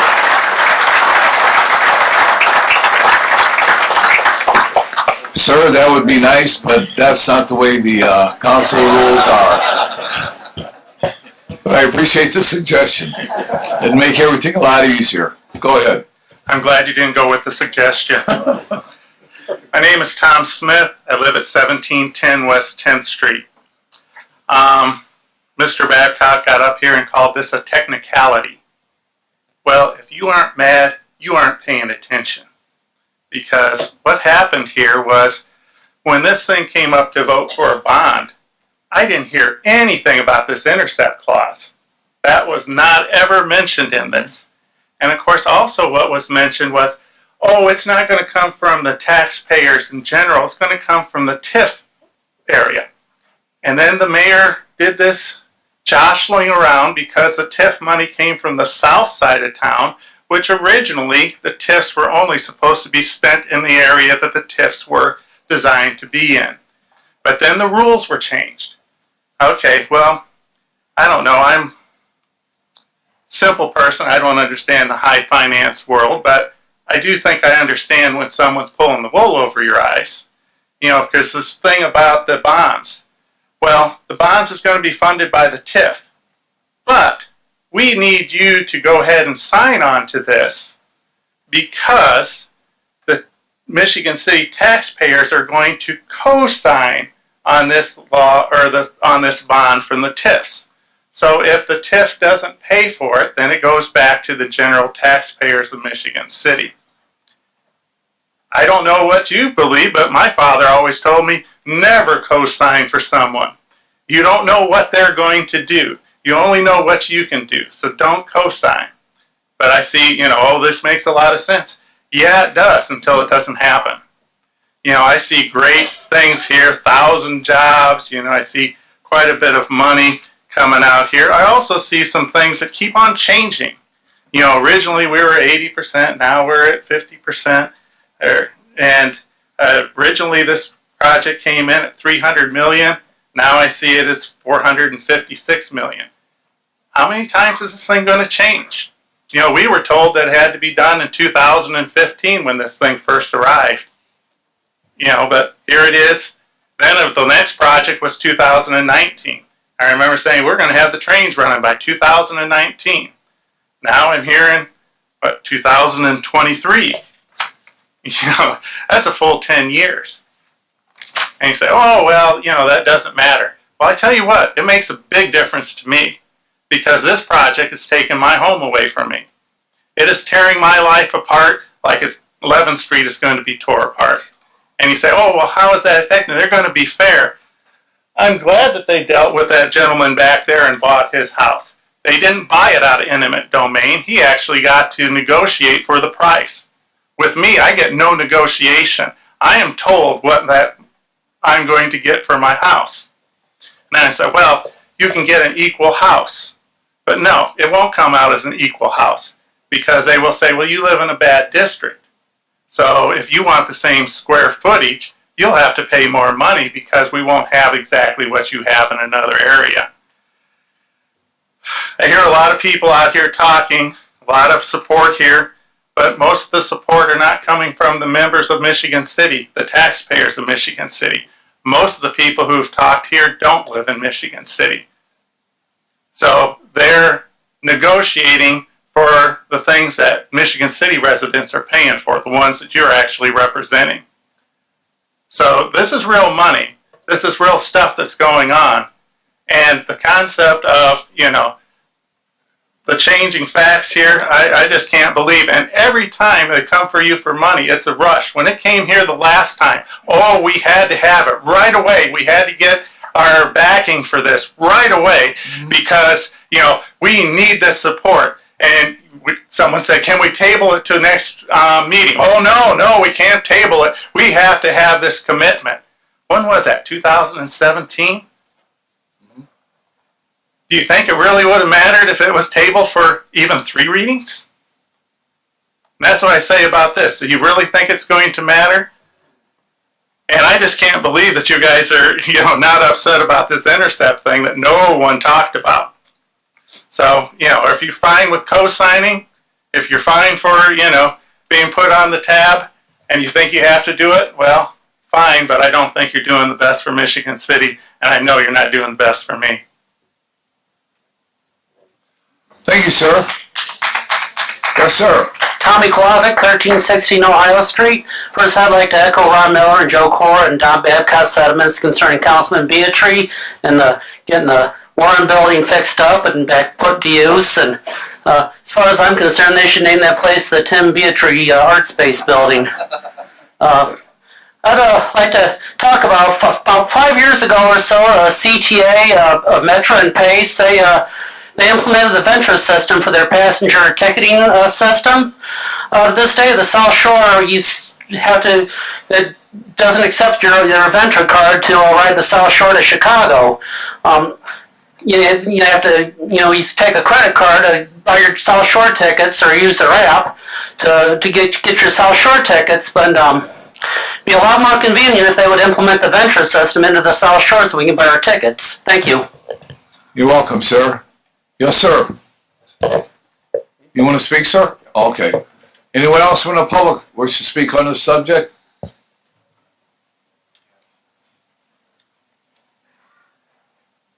Good evening, Council. My name is Dahlia Gigas. I live in 106 Elmwood Drive, Michigan City, Indiana.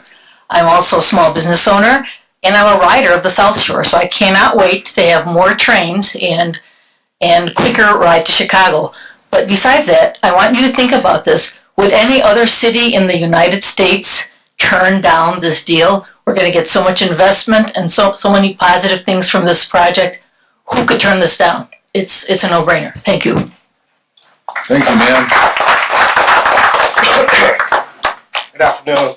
Danny Armstrong, 314 Holiday, Michigan City, Indiana. Local 1485, Union Carpenter. Just wanted to say that I've been in Michigan City for over 20 years. I was born in Elkhart, the train. Of course, it ain't going nowhere. Let's make it better. My father rode it from Elkhart to here, of course, to see me. We stayed here, graduated from Elston. My daughter, she migrated to Chicago. She comes here to see me on the train. Let's go with this. Thank you, sir.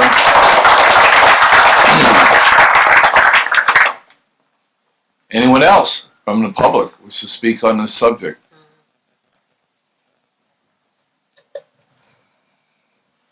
Katie Eaton, President of the Michigan City Chamber of Commerce, 100 East Michigan Boulevard, Michigan City, Indiana. On behalf of the Chamber of Commerce and our Board of Directors, we are in full support of the Double Track Northwest Indiana project and the future of transit in the region. The Chamber asks that you, the Council, vote to approve the Redevelopment Commission's bonding structure so that Michigan City can stay committed to the future of this project. The Double Track project will connect Michigan City to Chicago in a way that has never been done in the past. Shortening the commute time will allow for all Chicago occupations to be more readily available to Michigan City residents. The result that will occur because of this new connection will be improved quality of life for our residents, economic stability for our families and businesses, and business recreational development for this area. The potential for future population growth as a result of this project is important to the Chamber and the over 300 businesses that we represent in the Michigan City area. Employers need access to more talent to fill the numerous jobs that sit empty, and they need stronger ways to access that talent. As Clarence Coles, the EDC, referenced earlier, there are definitely employers within the Michigan City area that are struggling to find the talent that they need. As Craig Wright from Horizon mentioned as well, they also are looking for talent in different ways to attract them. Quality of life is one of those key ways, and we are in full support of this project. Thank you. Thank you, ma'am. Good evening, Mr. President. Also Sikowski, 233 Dorchester Boulevard, Valparaiso, Indiana. I'm the Chancellor of Ivy Tech, Michigan City site.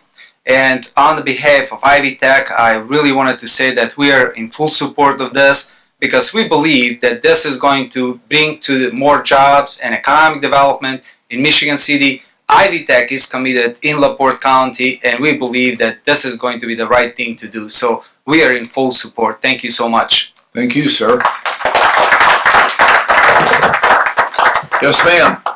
My name is Cheryl Upshaw. I live at 3902 West Pawnee in LaPorte. Did you get that, Kim? Excuse me, ma'am. Did you get that name and address? Pardon? Okay. Go ahead, ma'am. And I have been born and raised in Michigan City since 1962, so don't add and see how old I am. But I feel like this project will benefit all the way around. I work at Lighthouse Mall. I've worked out there since it's been there. People don't have ways to get to us. That would help people come to us, get us more business. We can get paid better working in the retail part of it. I feel like it's going to help my family because my husband is a laborer from 81, you know. But it also is going to help the younger people that are coming up to have a place to start out working so they can save money to go to college and different things like that. I just think it's a win-win. Thank you, ma'am.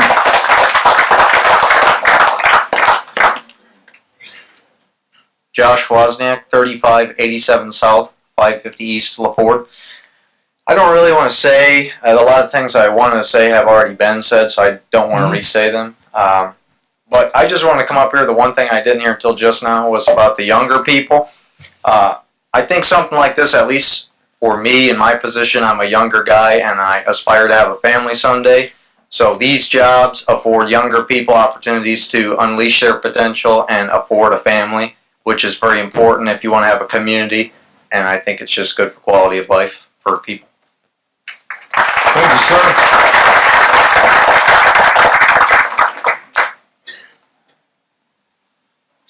Good evening, Council. Rob Hart, 100 Anchor Road, Michigan City. Just wanted to just cover one thing really specific. There's lots been said. It's all been great and interesting. I'm a real estate developer, and I've been investing in the area since 2012, specifically Michigan City since 2015. I have multiple investments in Michigan City. Recently, I've been going out into the capital markets and sourcing additional capital for Michigan City projects. Whether it's, as Clarence talked about, the opportunity zone, I'm on the forefront of that, and I can tell you that that the attention that Michigan City is getting is very, very closely tied to the when you talk to capital about the $400 million investment that's being made in this double tracking. And I can tell you, for all of the contractors in the room and everybody else, at the end of the day, for projects to happen, capital needs to believe in Michigan City and come to Michigan City. And I can tell you that, that I've been talking to capital since 2012, 2015, and as this is getting closer and closer and closer to being a reality, I tell you, the capital is taking a lot more attention to Michigan City. So I hope you guys move this thing forward. So thank you. Thank you. Yes, sir. Yeah, my name is John Lineweber. I've lived in Michigan City. I had a home here since 1981, so I'm not totally new to the game. I'm currently president of the Friendship Botanic Gardens, and for the past 4 years, I've made a significant investment, not just in time, but in money, in bringing people here from, not for all the people that live in Michigan City and our county, as well as northern Indiana. And we now are bringing in somewhere in the neighborhood of 50,000 people a year to see the garden. And we now can't do any more weddings. We do 60 weddings a year, and the Lyric Opera is going to be here this Sunday, and so on and so forth. I've done it for one big reason, is because I believe in the leadership of this community. And I think I believe in the leaders that have been up here. I've worked with many of them for a number of years. And, as leaders, sometimes we have opportunities and sometimes we don't. And I can say you've probably got the biggest opportunity, as Tim Beatry, as he expressed, than for many, many years in Michigan City. There's one other component I don't think you're totally thinking about, or you haven't emphasized it. We have a tremendous amount of young people in Michigan City. They're looking for good jobs. There's a reason that we happen to be on Central Standard Time in these three counties. One is because Chicago is our friend. They're not our enemy. And when you look at what's happening right now on the near west side with Google and McDonald's and all the high-tech companies that are there, they are looking for good people for high-paying jobs. And we have young people here that are much more articulate with IT than I am. And they need those jobs. We can't necessarily provide them, but they give us high income. That money, if they can get to the Chicago within an hour and 11 minutes, and they come back here and live and raise families and make a very, very handsome income, what does that do for all of us in this community? It brings everybody up because they spend money. They buy real estate. They buy cars, they buy appliances. They really live and they work here, and we don't need to lose people here anymore. We need them here. And they're presenting Chicago as an opportunity, what's going on in the Loop and on the near west side. And I think you as leaders, you've got an incredible opportunity too, because you're going to be doing something for the people, not just today, but tomorrow. And I'll be long gone after that. And I think all of us are working very hard, and I've got a lot of support from the community, for a community that I love and I really believe in. So I would not only encourage you, I don't know what else to say. It's the best thing that's ever happened here. It's colossal. So thank you very much. Thank you, sir. Anyone else from the public wish to speak on this subject? Anyone else from the public wish to speak on the resolution? Good evening. Margaret Pietzer, 1009 Tennessee Street. I'm in favor in general of the double tracking. The one thing that I'm against is the closure because I will be affected. Tennessee Street on 11th Street will be closed, and I am opposed to that. Thank you, ma'am.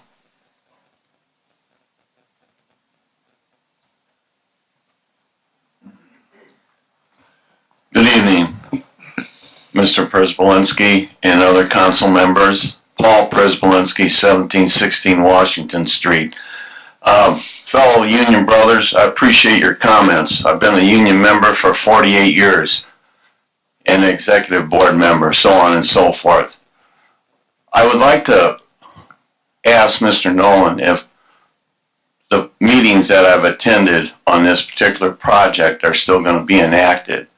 And what I'm specifically talking about is the street closures and how many houses they're going to take away, or if there's any wiggle room on the engineering of this project on the west side of Michigan City. Because as one resident of the 3rd Ward spoke, I think that this is a quote that you have to take to heart. An injury to one is an injury to all. And I think that we need to look at what's going on 11th Street West on closing off that corridor. We're closing off that corridor, that intersector they call it in terminology, like engineering, civil, whatever, civil engineering. But I would like to know, because I heard a lot of people, you don't see them here tonight because they're wore down. So I have to. With just talking to these people, they feel like they're just being left out there to hang on the west side, west of Wabash Street. And I know that a lot of you people don't live there, and I know none of these. Well, a couple people live there in that area. My thing is that I think there could be a better plan. I really do. And I think that I think the residents and the people that hopefully I'll represent need to know that they'll do something better for the west side of Michigan City. So in saying that, I definitely didn't come here to impeach your integrity or to play poker. I came here to ask you to ask the question for these people that live in the 2nd Ward or the 3rd Ward or the 5th Ward, I believe, that border the, or is that the 1st Ward? All right. But people need to know, are you still going to build a 1,000-foot ramp, a level ramp on 11th Street? Is that still in the works? Are you going to still close off Lafayette Street and Pine Street, main intersectors into the downtown? That's what you need to ask, if there's wiggle room. Thank you. Thank you, sir. Anyone else? Yes, sir. Mark Sherman, 810 Cedar Street. I've been in the railroad business for most of my life and retired from it now currently. I started out with the Rock Island Railroad, and from that, when they went out of business, I began to work for the RTA. And I watched from Metra, what we know as Metra today, many communities that we went into like this, where we expanded service out to Manhattan, Sugar Grove, and out beyond those areas. And those communities all grew. I mean, they took off like somebody put some high-powered fertilizer on them. And I've been looking for this to happen here for so long that this is nothing but a boon to this town. The big thing is getting these trains on time to where you can get on it and know you're going to get off of it at a certain time will get people back and forth to jobs. So please take this as a favorable consideration. Thank you.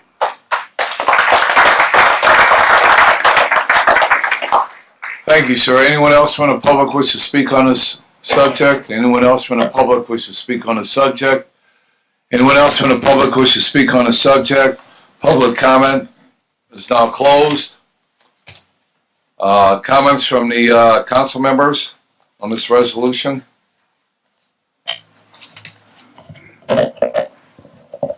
Councilman Stinley? This is a perfect example of why the city needs to fund a rainy day fund for unseen emergencies and cost savings and interest on bonding. We've seen this funding coming. It was foreseen for a very long time, and I feel we should have had something aside or held back for the double track project. In this case, we could have had $5.39 million in the rainy day fund and not worry about a bond for 20 years. Instead, we are being proposed this evening to float another bond and to pay additional $815,000 in interest, which we could have used that $815,000 for some other upcoming project or program. We need to take a look at funding this valuable tool, such as the rainy day fund, for future savings of Michigan City. I just wanted to say that. Thank you, Councilman. Any other comments from council members on this resolution? Councilwoman Carnes? I don't think unprecedented is too strong of a word to describe the cooperation that we've experienced between the federal government, the state government, the county, and the municipalities. This is a regional project that's going to bring an outsized return on Michigan City's investment. I commuted on the South Shore 3 separate times in my lifetime for both for school and for job opportunities in Chicago. And the opportunities are there, cultural, jobs, the investment in our downtown is going to be phenomenal. A new station, and we needed a new station for, I don't know, ever since I've ridden the South Shore. The investment in the shops over on Carroll Avenue to retain the jobs we have, create new good jobs, good union jobs for people in Michigan City. I supported this proposal in 2017. I still believe in those goals, and I urge my fellow council people to follow through with the commitment that they made in 2017. Any other comments by council members? I have a couple of comments that I would like to make.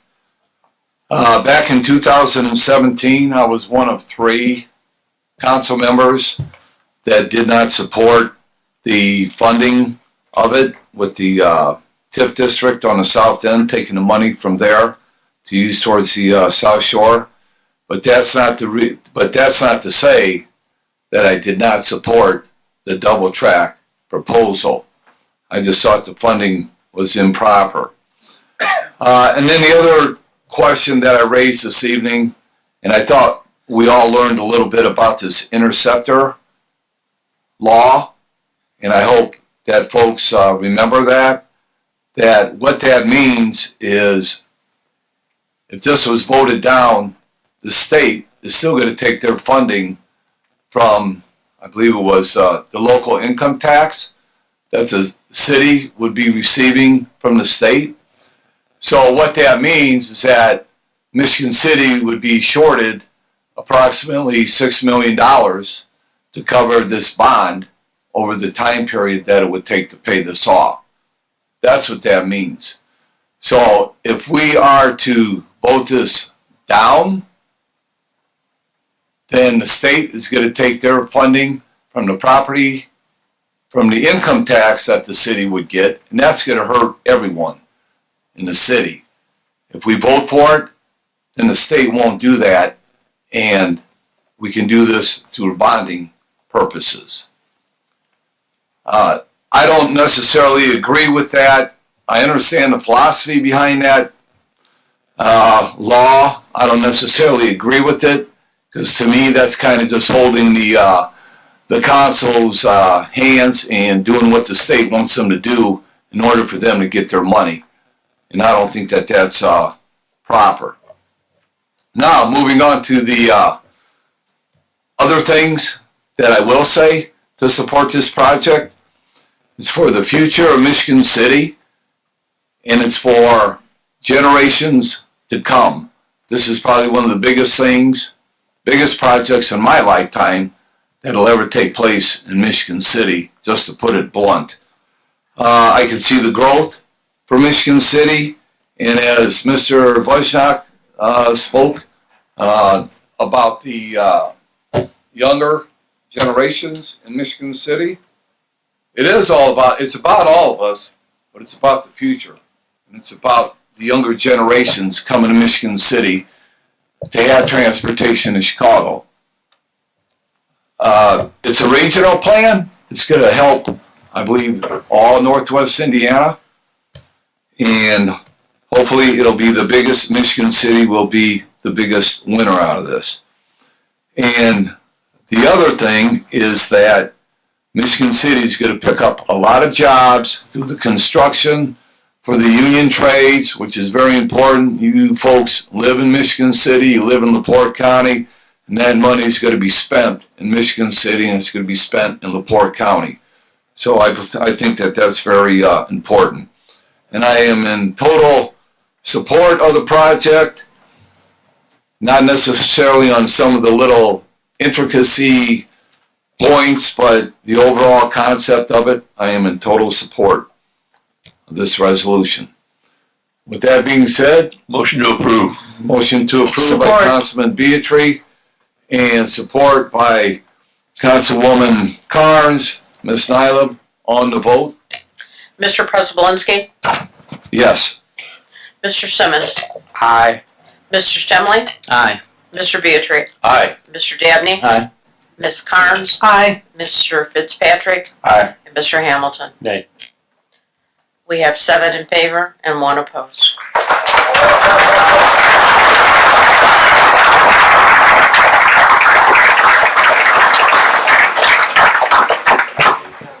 Thank you very much, and we will take a 5-minute recess. Right on time, Sean, right on time. All right, take care. The council meeting now come to order. Ms. Nyla, All right, our first reading, our third reading. our first ordinance Ordinance on third reading. third reading by title only without objection, please. An ordinance on third reading by title only. An ordinance Can you close the doors, please? vacating 2 public water sanitation easements in the city of Michigan City and contained entirely within the property generally known as Blue Chip Casino Hotel Spa. And this is introduced by Mr. Simmons and Ms. Carnes. And do the authors have anything they'd like to add? Yes, again, I would like to say that we have received letters of approval from all of the city departments that this would affect.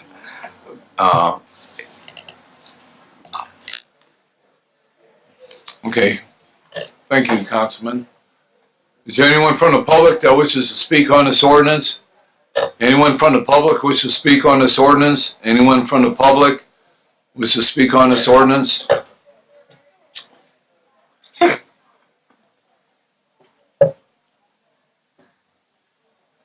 Good evening, Council President, Council members. John Esper, Legal Counsel for Blue Chip Casino and Spa. I'm here with Vice President General Manager Brenda Temple. We're here to field any questions that you may have and otherwise express our support on behalf of this vacation request. Any questions from council members? Any questions from council members? Just, this project is already done, correct? Essentially, sir. Yes, Mr. President and members of the council. The construction is almost done. We anticipate opening the expansion on October 4th. there's exciting things going on at Blue Chip. On September 5th, we plan on opening our sports book, and that's one of two of our major expansions, the second being the event center. In September, I talked to the council and the press about the groundbreaking and Blue Chip and Boyd Gaming's $150 million investment in Michigan City. We've partnered with Michigan City for many years, and vacation of this easement is just another example of our partnership with the city. In addition to the easements that we're vacating, there are several easements that are part of the city lines run through our property, in addition to some unused lines. And really what this is a cleanup of easements that have been there for many years. So we're working in concert with the city. And the memorandum of understanding that was signed prior to the beginning of construction was that this would be the process. We would complete construction, or essentially complete construction, and prior to occupying the building, we would request a vacation of the easement. Now, we are in the last month of construction. We will open on October 4th. So this is the last step in the project, is to get the easement vacated so we can get our certificate of occupancy. Thank you for the explanation. Any other questions from the council? Thank you.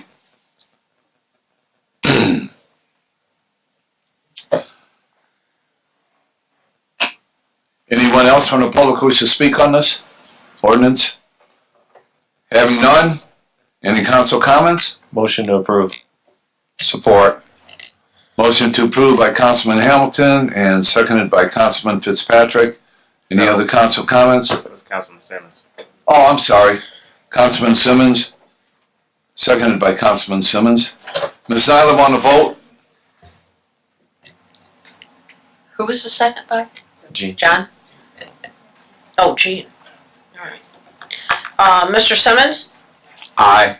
Mr. Stemley? Aye. Mr. Beatry? Aye. Mr. Dabney? Aye. Ms. Carnes? Aye. Mr. Fitzpatrick? Aye. Mr. Hamilton? Aye. And Mr. Preselinski? Aye. We have 8 in favor and no one opposed.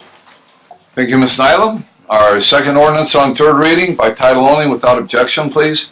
An ordinance on third reading by title only, approving additional appropriation in the budget of the Riverboat Fund for expenses incurred the Michigan City Park Department for the Michigan City Municipal Golf Course, and this is introduced by Mr. Dabney. And there was a formal public hearing was held on August the 6th on this ordinance. Councilman Dabney, any comments? This is well covered territory. No additional comments at this time. Okay, anyone from the public wish to speak on this ordinance? Anyone from the public wish to speak on this ordinance? Anyone from the public wish to speak on this ordinance? Any council comments? Any council comments? Councilman Simmons? Your light's on? Okay. Oh, I'm sorry. Councilman Dabney? I was just waiting to hear if anybody had any comments. If not, I was going to say motion to approve. Okay, motion to approve by Councilman Dabney. Support. Support by Councilman Fitzpatrick. Ms. Nylam on the vote, please. Mr. Stemley? Aye. Mr. Beatry? Aye. Mr. Dabney? Aye. Ms. Carnes? Aye. Mr. Fitzpatrick? Aye. Mr. Hamilton? Nay. Mr. Preselinski? Aye. And Mr. Simmons. Aye. We have 7 in favor and 1 opposed. Thank you, Ms. Nylam. And our third ordinance on third reading this evening by title only without objection. I think he's Ms. Nylam? Okay.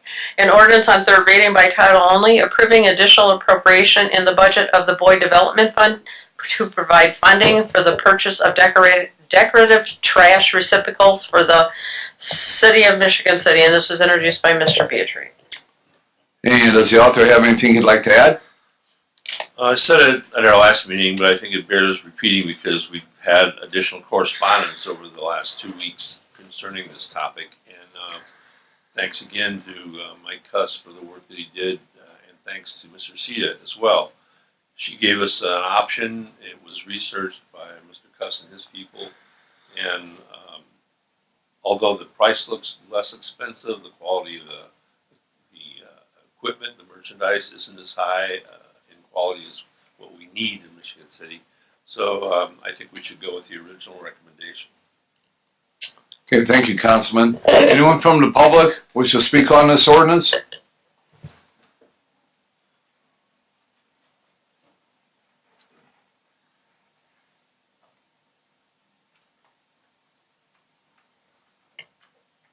Alina Yersaida, 125. Ma'am, the gentleman behind you. I was- yield. Okay, I yield. okay, go ahead. 125 East Harrison Street. The proposal that Mr. Cuss had, I wasn't sure if it came with a rain bonnet or a lid.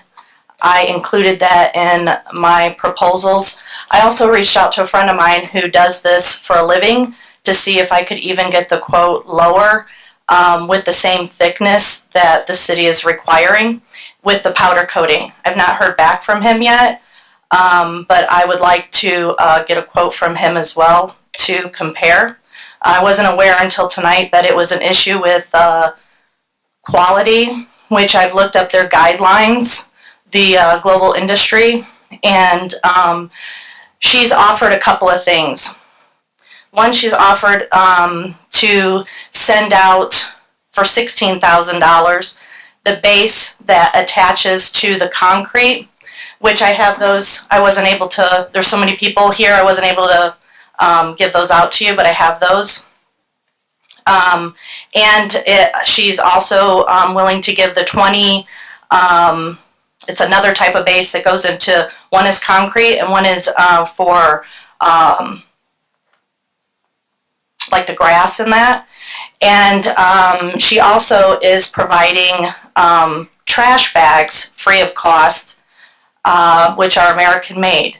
So I would like someone to reach out to her and talk to her about the quality of the product. She has suggested that sending a garbage can to have you look at it, touch it, feel it. So I'm not sure what exactly industrial containers are, but I thought it was a good price. So if you allow me, I will reach out to my friend who does this for a living. He actually makes this kind of thing at his shop and powder coats them. If you allow me to get a quote from him to resubmit it, I would love that. So I don't know if that's something that you can do, but I would like to save the city a little bit of money, because I'm not sure if the things that secure the containers or the rain bonnets or any of that come with Mr. Cuss's price.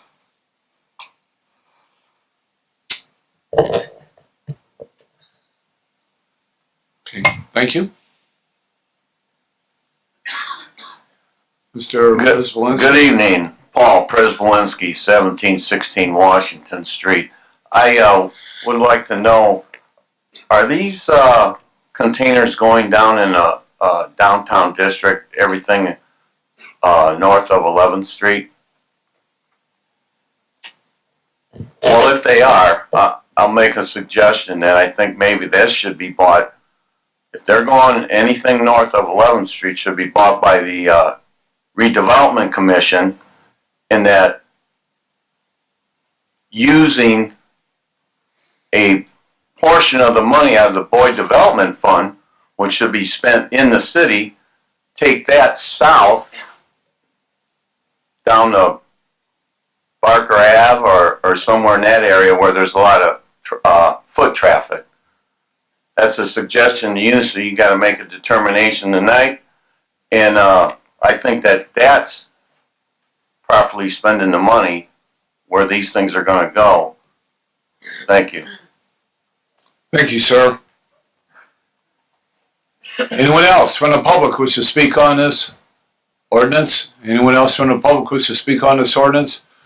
Public comment is now closed. Are there any council comments? Any? Councilman Stimley. I would like to, table this for one more reading if it's possible, on third reading, to see what the quote would be from the young lady that, with the company that she had, to see what the price difference in the comparison is. I believe this is really an emergency where it couldn't be hold off until next council meeting.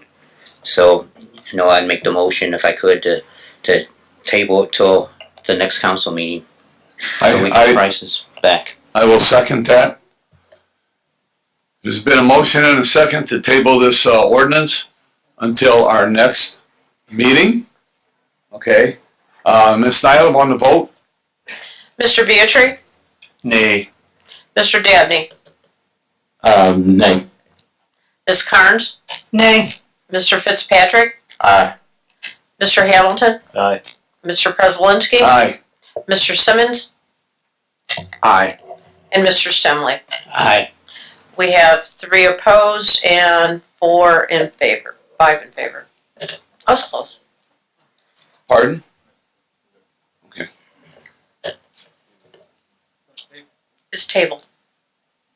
Yeah, it's tabled until our next, Right. September 3rd. yep.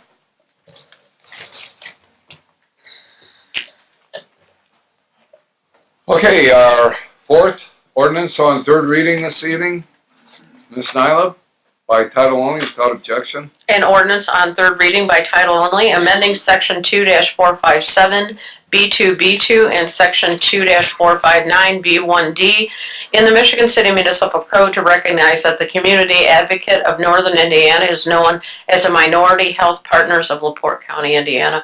And this is introduced by Mr. Simmons. And does the author have anything you'd like to add at this time? Okay.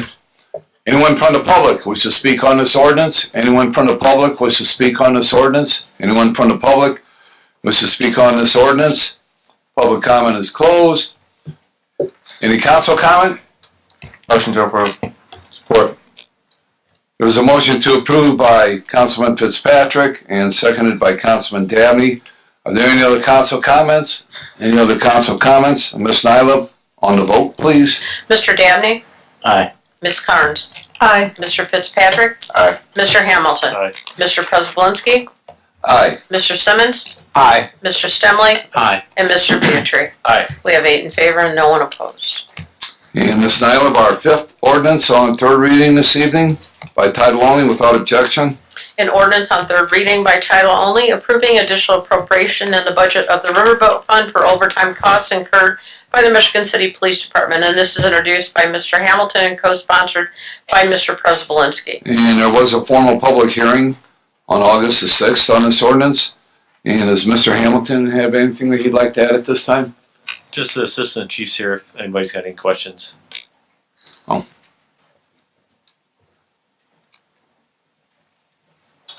One comment that I would like to make, and this here is a written response from the police department. It could either be Chief Royce Williams or Chief Swistek. Anyway, overtime funds requests. We have been averaging $14,000 to $20,000 per payroll for overtime. This is a direct result of military commitments, workman compensation injuries, summer festival events, resource-heavy investigations such as homicides, extra patrols at Eastport, and shift shortages resulting in above normal overtime averages this year. The next 2 payrolls alone will use approximately $40,000 of the remaining $95,000 balance. The first 2 weeks of August, we will be covering the annual Grand Prix power boat races, ongoing beach patrols, several 5K runs, and other summertime activities that cost us much more additional overtime. We have 13 remaining payrolls, and if we average $15,000 per payroll, that would add up to $195,000 to get us through the year. With a balance of $95,000, we need an additional $100,000.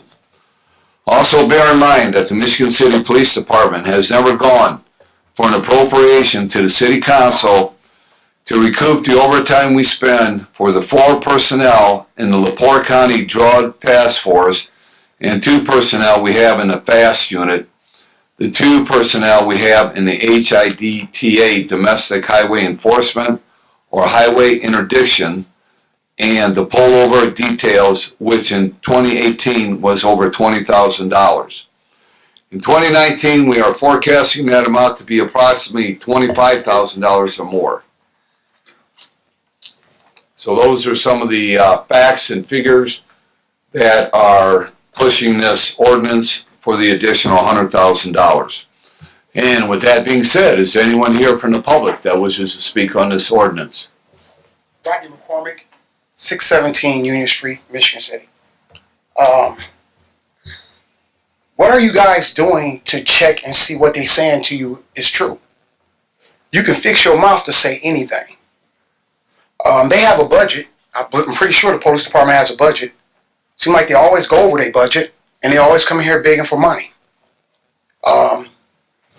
Just my experience, just dealing with the police department and walking around. I walk 10 miles every morning. All I see is police cars hiding behind buildings for hours at a time. Hiding behind bushes. They don't do nothing. Then they got all those brand new cars. How about they go sell those brand new cars? Instead of getting those cars, they should have been paying the people overtime. All this is a lot of nonsense to me and to our community. They haven't solved no homicides that happened in the Eastport neighborhood. What are they doing? And it's okay, Don, to say no to the police once in a while. Anyone else from the public wish to speak on this ordinance? Yes, Jim LaRocco, 230 Twin Road. My question is, how much of that overtime money is caused from the officers that have quit the department? That's what I'd like to know. Okay. Royce Williams, Chief of Services with the Michigan City Police Department. I've been in this position since 2010, so since we have never been here asking for money for overtime ever until this year. And it is an unusual year because we do have a lot of people moving on for several reasons. We got retirements, we got people moving on to other departments for better benefits or better pay or whatever their reasons are. And we got a heck of a turnaround rate or turnover rate right now. So that's the reason we got these shortcomings, and we're trying to fill these shifts, backfill them with officers, already working, and that's coming up with the overtime issue that we're having. As far as the cars being parked, when they're out there doing reports, whether it be criminal cases or accident reports, they have to park somewhere and actually do those. If we asked them to do it at the end of the shift, then we would be incurring a whole lot more overtime than we're asking for now. So, if you have any other questions, I'll answer. Thank you, sir. I just had one question. Okay, go ahead. Was there any other funding source for all or a portion of this overtime monies you're asking for, other than asking us for the entire amount? You mean previous years or this year? This year. Is there any other? No, we exhausted those. We have actually moved more monies from salaries. And that's what we used to use in years prior, because there would be a little fluff with one or two vacancies with their payroll. We'd be able to put that into the overtime to exhaust them shortcomings for the year. And this year we just cannot do that. Okay, thank you. Thank you, sir. You're welcome. Anyone else from the public wish to speak on this subject? Having none, public comment is over. Any council comments? Motion to approve. Motion to approve by Councilman Hamilton. Is there a second? Councilman Beatry. Second. Any other council comments? Any other council comments? Ms. Nylam, on the vote, please. Ms. Carnes? Aye. Mr. Fitzpatrick? Aye. Mr. Hamilton? Aye. Mr. Prespolinski? Aye. Mr. Simmons? Aye. Mr. Stemley? Aye. Mr. Beatry? Aye. And Mr. Dabney? Aye. We have 8 in favor and no one opposed. Thank you, Ms. Nylam. And our final ordinance on third reading this evening by title only without objection. Ms. Nylam? An ordinance on third reading by title only, creating Article 15 in Chapter 22 entitled Landlord Registration Program and Rental Safety Inspection and Verification Program. And this is introduced by Ms. Carnes, co-sponsored by Mr. Dabney and Ms. Silvas. And would the authors have anything they'd like to add this evening? I do. Councilwoman Carnes?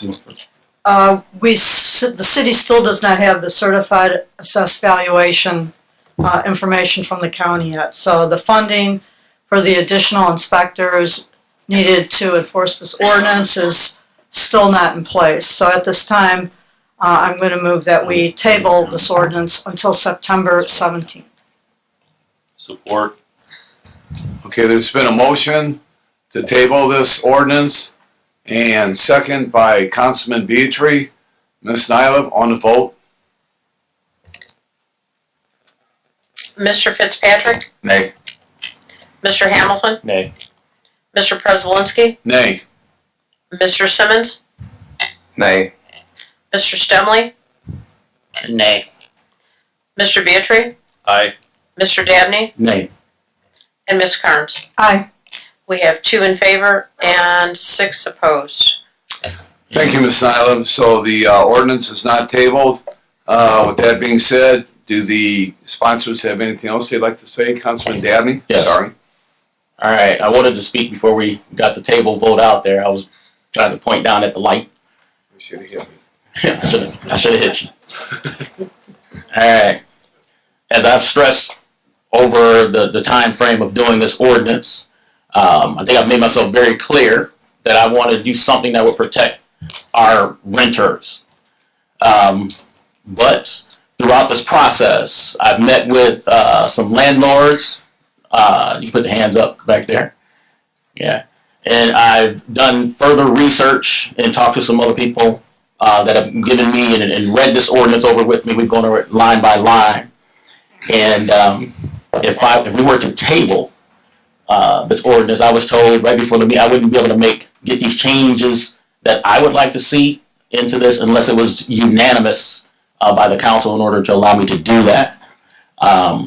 So with me thinking I've found possibly a better way, even as I'm a co-sponsor on this, I don't think that I can go through and support it because of the additional information and guidance that I've gotten on this.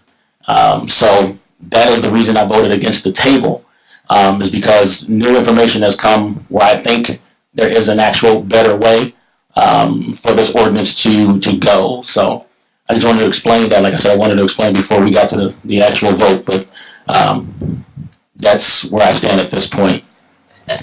Thank you, Councilman. Is there anyone from the public that wishes to speak on this ordinance? Hi, my name is John Metcalf. I live at 228 East 10th Street. I'm a member of RMC, Organizing United Residents of Michigan City. At first, we were glad to hear of Sharon Carnes' plan to propose a landlord registration ordinance. After all, nearly half of Michigan City's residents are tenants, me included, and about 1/3 live in poverty. I mean, just look around. Deteriorated and unsafe housing is one of the most striking features of our city, sadly. We thought this ordinance would be an excellent way of raising the living standard for the working people of the city. It had the chance to do this because it filled an important gap in Indiana law. Right now, while it's illegal for a landlord to maintain a rental unit in an unsafe condition, there's almost no way to catch them doing it. Filing a complaint at the city inspection office only works in theory. Renters are rightly afraid of making complaints against their landlord even when they have no heat, no hot water, leaking or caving in ceilings, exposed wiring, mold, etc., because they're regularly evicted for complaining. In Michigan City in 2016, there was roughly 1 eviction taking place every other day. When families are evicted, they regularly lose their possessions, have to switch their children's schools, and may lose easy access to their jobs, social networks, needed services, the list goes on. Evicted tenants also end up with a record of eviction that usually prevents them from getting quality housing in the future. On top of that, renters are paying on average more than 33% of their income on rent without getting any accountability from their landlord regarding interior health and safety concerns. The properties that slumlords own and the conditions they subject their tenants to are a blight on the people in the city. So while we are thrilled to see a potential solution, we immediately saw problems. Our initial support of this ordinance included very specific concerns that we believe clearly need to be addressed. These concerns included the need for more code inspectors, a tiered rollout to focus on the worst offenders first, the inclusion of language that might be able to address mold, and most crucially, measures to protect tenants who might be displaced. Nobody should be put in the street for their landlord's crimes. We've made this clear from the start, and Sharon stated that she shared these concerns and was going to include them in the ordinance, but that's not what happened. In fact, no attempt whatsoever was made to include these needed improvements. Instead, rather than slowing down the process and making these amendments, the ordinance was not tabled by Carnes last session or any other council member, and it moved right on to third reading while offering not really much more than a few minor corrections based on some bad faith criticism. So here we are, once again, with nothing to show for the struggling half of the city. This ordinance as it stands should not be passed. A new and thorough ordinance needs to be introduced that includes these amendments from the start. Thank you. Thank you, sir. Anyone else from the public wish to speak on this ordinance? Anyone else from the public wish to speak on this ordinance?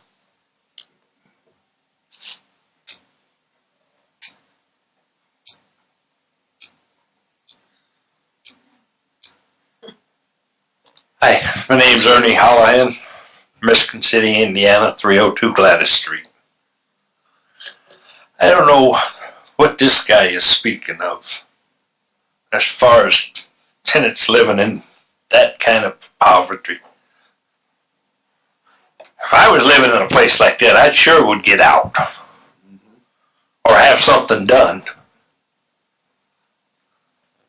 I can't understand anyone would live like that with mold and whatever he's speaking. It doesn't need inspection. It needs the tenant gone. And I would sure be gone. And there's a federal law that covers that mold. There was a house out on Tryon Road on the market for sale, and I went to look at it, and the realtor said I couldn't go in because there was mold in it. So it's covered. As far as mold, all the tenant has to do is report it to somebody. I just don't get it. They started out with the lead paint, and now they're going with the mold. Mold is already covered under federal guidelines. You don't need an ordinance to cover something like that. And there's other routes you can take. If there's slumlords, you can deal with those. There's other routes to do it without interfering with the good people. I mean, I welcome you to come in and inspect mine if you want. My tenant may not. I know one wouldn't. But I'm totally against it. Thank you. Thank you, sir. Anyone else from the public wish to speak on this ordinance? Okay, sir, the lady in the back first, and then you can go, sir. My name is Pierre Imperato. I'm a landlord. And address, sir? 2500 Manhattan Street, Michigan City, Indiana. And I have no problems with my houses except for I can blame it on the tenants. It's my places are clean. I put brand new stuff in when I buy them. Furnaces, hot water heaters, paint, flooring. But when sometimes those tenants move out, I usually have to spend $2,000 to $5,000 to repair it. But that's not all my tenants. I have good tenants too. And I invite inspections, but I don't see it's going to help. What about the cost to the city? Who's paying for the people that need to inspect? There's all kinds of charges. Who would the charges fall on? The taxpayer themselves or the landlords? There's just too much to this. That's about all I got to say. Thank you, sir. Yes, ma'am. Hi, I'm Millie Rabatine. I live at 118 Hancock Avenue. And I did email all of you a day or two ago. In that email, I think I did make a mistake. I confused Mr. Fitzpatrick for Mr. Dabney. But I wanted to reiterate, I am a landlord and I own several properties. I have put $50,000 or more into each of the properties. They have, made a good impact on the surrounding area. And you can inspect any one of my properties. I upgraded the windows, the roofs, the siding, the porches. You know, I spent a lot of money and time. I was out there 100-degree weather. And then I feel that we are being categorized in this group of bad landlords, that we have to pay this price. And in my email, again, I mentioned that a lot of us are seniors. We are small business owners. We are trying to make a living at this as well. And we can't just keep putting out money for inspections and, you know, they were exorbitant, 500 for this, 500 for that. You know, those could go into the things that we need to do for the properties. So I think that with community organizations getting together, working on the problem instead of penalizing everybody for it would be a better way to go. You know, thank you. Thank you, ma'am.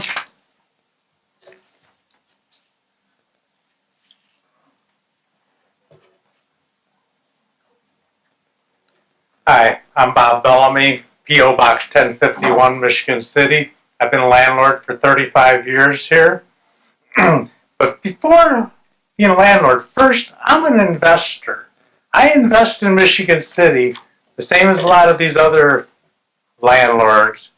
And the majority of landlords are good people, and they're good landlords. We have a lot more of them than we do bad ones. And I don't understand why you're considering putting up hurdles for all the good landlords over a few bad ones. You know, go after them. You have the resources. If you need to hire more help, do it. You know, and some of the so-called bad landlords, probably at one time, they were probably pretty good people, but I think a lot of them lost the war with the tenants. We have many, many more bad tenants in this town than we have bad landlords. And so I am just totally opposed to this whole ordinance thing. Thank you.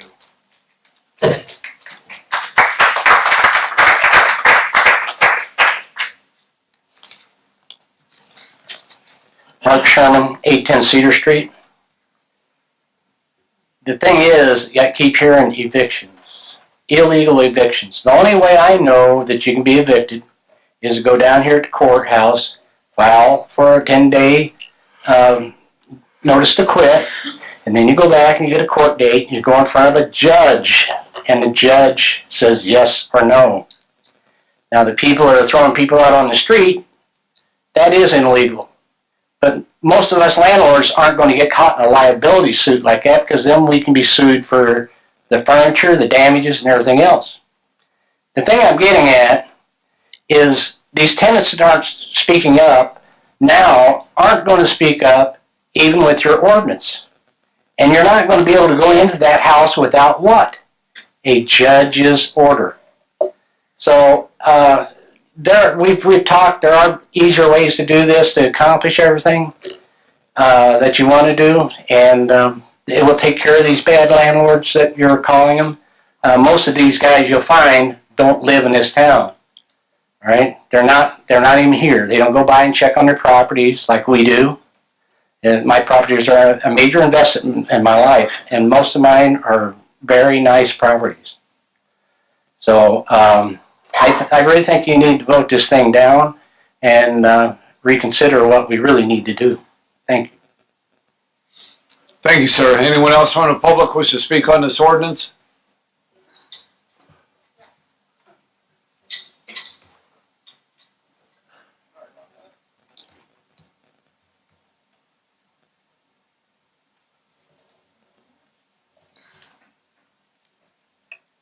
My name is Doug Sims. I live at 1810 Pine Street, Michigan City. I'm also president of the Northwest Indiana Landlords Association. Could you pass this to the members of the council? This is an article that appeared recently in our News Dispatch, and I won't read it all, please. You'll have a copy. I've highlighted the portion of that document that I plan on reading to you. This is by a tenant in Michigan City by the name of John Smith. I rent from my landlord, not nanny state. Please make yourself more ridiculous, parading out a few professional victims to whine about how grateful they are to be kept safe from being free. Sell your offices as often as you can and retire to Florida. Hopefully we are sheep we will look up and hasten that day. May you live long enough to see their contempt, pity in your children's eyes. That's pretty harsh. When I read that, I just went, whoa, this guy's on my side? But please, bar his words. Most of the landlords that I am familiar with in this town are very good people, and it's amazing. I don't think they all know it, but all of them carry the same line. They wouldn't rent anything they wouldn't live in themselves.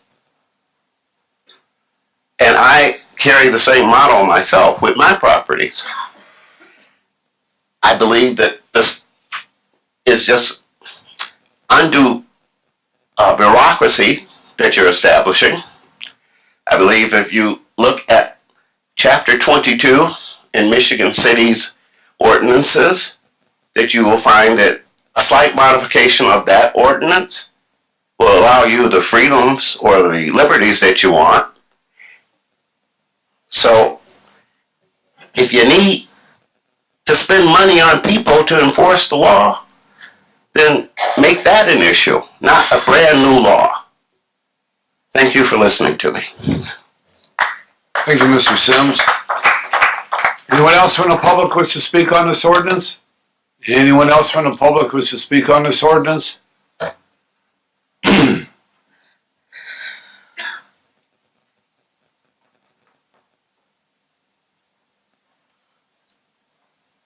Hi. Hi. My name is Marisa Chaples. I live at 229 Southwood Drive. I'm also a member of RMC. As John from RMC just stated, this ordinance needs to be tabled indefinitely and rewritten immediately. But we have a bigger problem than this ordinance, and it's you, this council. Mr. Stimley, Mr. Simmons, Mr. Beatree, we have been to every meeting about this ordinance and have heard basically nothing from any of you. Mr. Fitzpatrick, you came with concerns that landlords have approached you with, but no ideas or potential solutions to protect renters in our community. Mr. Przybylski, the only thing you seemed concerned with were that the fines might be a little too high. Mr. Hamilton, you've just been totally opposed to tenant protections. At every point you've sided with and repeated the talking points of landlords, so that's pretty cool. Ms. Carnes, you introduced this ordinance to the council. You have known for over a month that there needed to be measures for displacement, and you did nothing to add those protections. This is not some trivial concern. It is a necessary protection. Unfortunately, it seems that at this point, you care more about the eyesore of dangerous housing than the actual fates of the people who suffer from it. Mr. Dabney is the only council member to have made any statements regarding the serious issues tenants are facing and concerns about displacement. But we now hear you're meeting with landlords. What about the tenants from your ward? Where was the meeting then? Mr. Dabney, if you really care about tenants and you want to prevent displacement, you should motion to table this ordinance indefinitely and work on a comprehensive ordinance that actually protects renters. You might not be able to get it through this city council, but January is only 4 short months away. The members of this council were elected to represent the people of this city, a full half of whom are struggling. But rather than busy yourselves with them and their needs, you've bent over backwards for the interests of a few shady landlords. Whatever the Northwest Indiana Landlords Association would have their members believe, this ordinance represents nothing more than the most basic and moderate form of safe rental enforcement that a city could come up with. But even that seems a bridge too far. As I said, the problem is bigger, and it's been here since the beginning of this process, and it's been the central problem with the city government. It is the crisis of representation. The unheard voices of the majority of the city who do not own businesses, do not own property, and work hard every day just to keep food on the table and a roof over their heads. You know, the people this government exists to serve. Throughout this process, this council has made no attempt to hear the voices of tenants. And we know what you'll say. Oh, we held hearings. We held committee meetings. The same hollow defense of the same old process. The same hearings held in the same government buildings, dates posted in newspapers that nobody reads, at times when working people cannot make it to, and so no one ever does. But let's also be clear that when RMC brought tenants to your committee meetings, they found out their landlord is sitting a few rows ahead of them, ready and able to retaliate against any complaint. I mean, come on. This whole law is premised on tenants' vulnerability to retaliatory eviction. Speak up and become homeless. So this status quo will continue. People will continue to live in squalor because they can't afford better, and the city won't lift a finger to do anything about it. But it doesn't have to be this way. It really doesn't. Despite the narratives the landlords would push, housing isn't some kind of consumer luxury, like picking between a chocolate or strawberry milkshake. With food and water, safe shelter is one of the prerequisites for human survival. And as such, nobody should be deprived of it by the circumstances of their lives. The right of every person to live in a safe, healthy, and dignified housing is one of RMC's core commitments. We believe that every person in the city can and must have a safe place to rest their head, a place where children can grow up happy and healthy. And whatever might be being said behind my back right now, this is not an extreme demand. If it seems radical, it only shows you how radically unjust our city currently is. And you have the responsibility to do something about it. We can all complain about how the state and federal government leave you with the bag, shrinking grants, unfinished laws. But ultimately, you are the elected leaders of this community. And you have the responsibility to go out into the community and hold conversations with the vulnerable, instead of demanding that they come to you and expose themselves to retaliation. You have the responsibility to be forward-thinking, creative, to be champions and servants of the people, to raise our voices to the government officials beyond the city. You had a chance to do all of these things, but you didn't. With that, I'll end by saying these crises aren't going anywhere. And in fact, with the rumblings we see in the market, they're likely to get a whole lot worse really soon. So despite our anger today, whenever members of this council are ready to take these problems seriously, RMC is ready to talk. But until then, there seems to be nothing to talk about.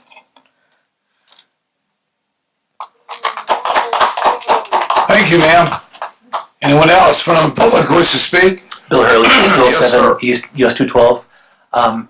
There are bad landlords, no doubt about that. No one's here saying there's no such thing as that. We're good landlords. We shouldn't be penalized for that.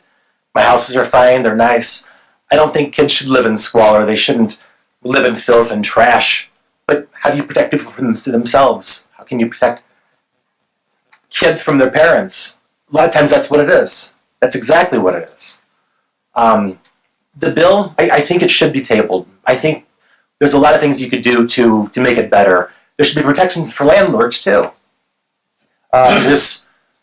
it's everything's about the tenant. The tenant causes a lot of problems in many times. There's no protection for landlords. We have it's a very difficult job, very stressful. I've sold several houses in the past few years because it's stress, and stress. I don't need it. My houses are good. There needs protection for the landlords, like I said. Lost my thought. Didn't have any, I was kind of flustered. I'm going to leave it at that. So I think it should be tabled. It could be revised. It could be a lot better. It's very open-ended, and that's what I don't like about it. It's not cut and dry. It's not black and white. It's very up for interpretation, and it needs to be more cut and dry, more black and white. I would suggest table it, revise it, talk to landlords, talk to good landlords. Get a plan instead of just trying to rush something through. Thank you, sir. Anyone else wish to speak on this ordinance? Rodney McCormick, 617 Union Street, Michigan City.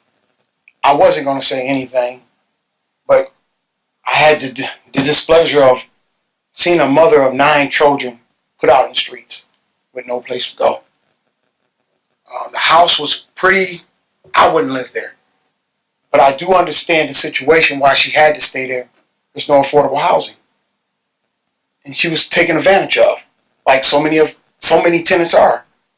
All tenants probably aren't good tenants. And all landlords are not good landlords. Unfortunately, we have slumlords, criminals as landlords. Within the past 30 days, I've learned a lot about some landlords in our city. We have one landlord who has sex with his tenants because they can't pay the rent. We have other landlords who are asking for prescription drugs from their tenants to pay their rent. I was against this ordinance in the beginning, but it needs to be some protection for the tenants, and I agree that the good landlords shouldn't be punished. But so far, it's been hard for me to find good landlords. I think the landlords that are good, they should be speaking out for this so we can weed out the slumlords.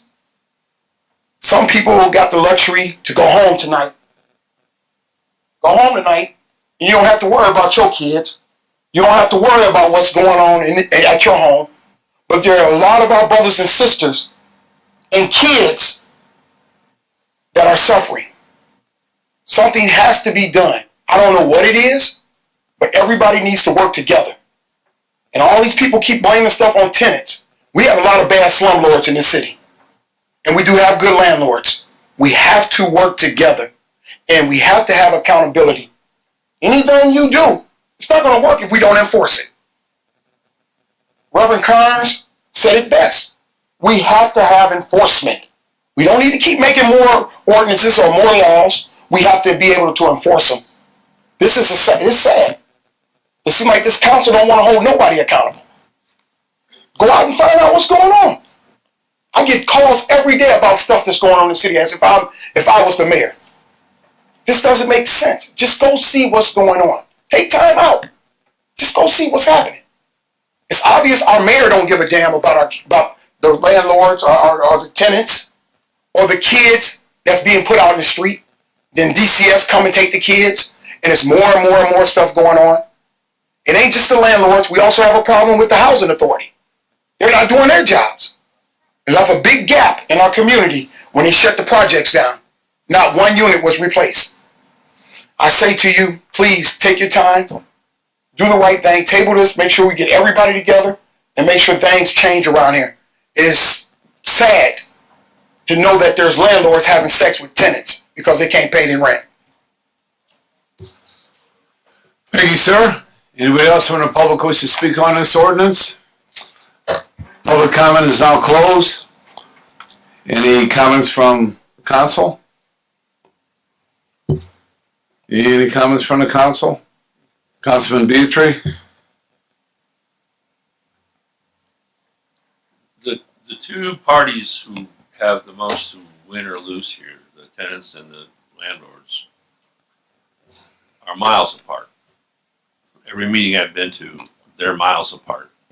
And those of you who are still saying we should table this, missed what just happened. Well, my light's on. I'm sorry. It's on. Those of you who want to table this missed what just happened. The motion to table was defeated 2-6, so it's not going to be tabled. It's going to be voted on, yes or no. And I suspect it's probably going to be defeated, judging from what I've heard my colleagues say. Maybe that's a good thing, because it can't really be brought back before the city council again unless someone who voted against it brings it back. Unless, Mr. Meyer, is that a year? January? Oh, okay. It's a calendar year. So it can be brought back again, but only by someone who voted no on it. I'm going to vote yes on it because it's not perfect. Very few ordinances or resolutions are perfect. But it's a crack in the door. It's an opening. And I think we do need some way to better administer this whole system. And without it, we've made no progress at all. I think with it, it can be fine-tuned and it can be made to be something that's better than it is now, and something that maybe more of us can wrap our arms around. So even though I'm going to vote yes for the ordinance, I'm pretty sure it's going to be voted down, but I think it's the right thing to do. Thank you, Councilman. Any other council comments on this ordinance? Councilwoman Carnes? I've stated from the beginning that unless we had the additional inspectors in place to enforce this ordinance, that I would withdraw my sponsorship.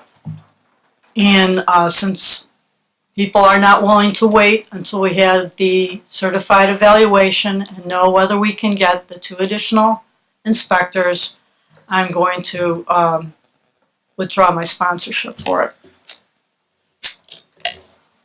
Councilman Tammy? All right, just as I stated earlier, the question was brought up about me meeting with landlords. Yes, I did meet with some landlords, and I have heard the other side. I don't know if you've been here for all of the meetings when I've talked about this. People call me in my neighborhood and talk about this. And this is why I jumped on this as a co-sponsor, because I believe in this. We need some protections. The point was just made about some of those protections that some people don't see in our community. And you heard me mention the Eastport neighborhood quite a few times. That's where I live. But after doing other research, I think there is a better way to do this. And yeah, I will talk to you after this meeting. We'll talk right in the parking lot. Okay?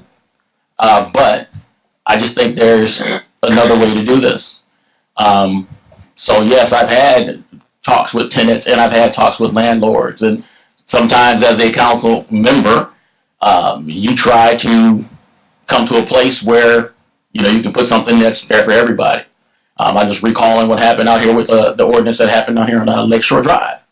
I slowed it down and we continue to go over it and do some things and work in changes from both sides. As you said, work together to find something that we finally passed. And I think after what I've seen, what I've done, that I think there is a way to get that done here.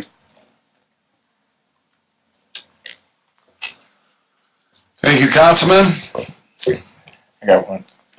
Councilman Fitzpatrick? So, I don't really believe that this is a quote-unquote landlord-tenant issue. I know there are issues with landlords and tenants, but this is a code enforcement issue. We do not have adequate code enforcement in the city. I'm kind of lucky in some respects because everyone doesn't know me right away when I approach them. And our electrical inspector was walking down the street looking and seeing if people had numbers on their homes. So if that's the way they're utilizing their time, then there's a greater issue at hand, because I can ride around any neighborhood, and luckily in the Fourth Ward there's not as many rundown properties as there are in other areas. But you can ride around and just look. You can see broken siding, roofs half missing, no porches, and it goes on and on. Windows broken. So if the code code enforcement isn't a priority until they're trying to target the landlords. When does code enforcement become a priority? Because there are greater issues that could be addressed. And some of this stuff from the outside you can see. So you can just imagine what's on the inside. If they were to start enforcing and citing the things that are already present, I think we will work ourselves out of some of these situations just organically. So I definitely don't believe that this is something that we need to do right now. And it definitely needs to be something in place. But this in its current form is not the answer, and I do think that we should do something with it at another time. Thank you, Councilman. And I do have a couple comments.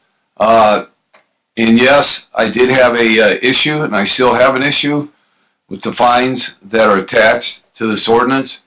Because in my mind, what will happen if these fines are given out to the landlord, that the landlord is just going to pass these fines down to the tenant and have the tenants pay for these fines. Where it sounds to me, a lot of the tenants in Michigan City can basically, or can't, basically pay for the rent as it is now. And I don't want to see that happen. So I thought that was an issue. Also, and I voted against it for the last amendment, where the property manager had to live within 50 miles of Michigan City. Not really a clear explanation on it. That's why I voted against it. Because are we saying that if a person owns a piece of a rental property, maybe he doesn't have a property manager. Maybe he manages the properties himself. So if he lives in Chicago and he travels back and forth to Michigan City, or he lives in Munster and he travels back and forth to Michigan City, I can't dictate to him where he lives. But if he wants to own property in Michigan City and he does it properly, why should we penalize him for that? And that's what I think is happening.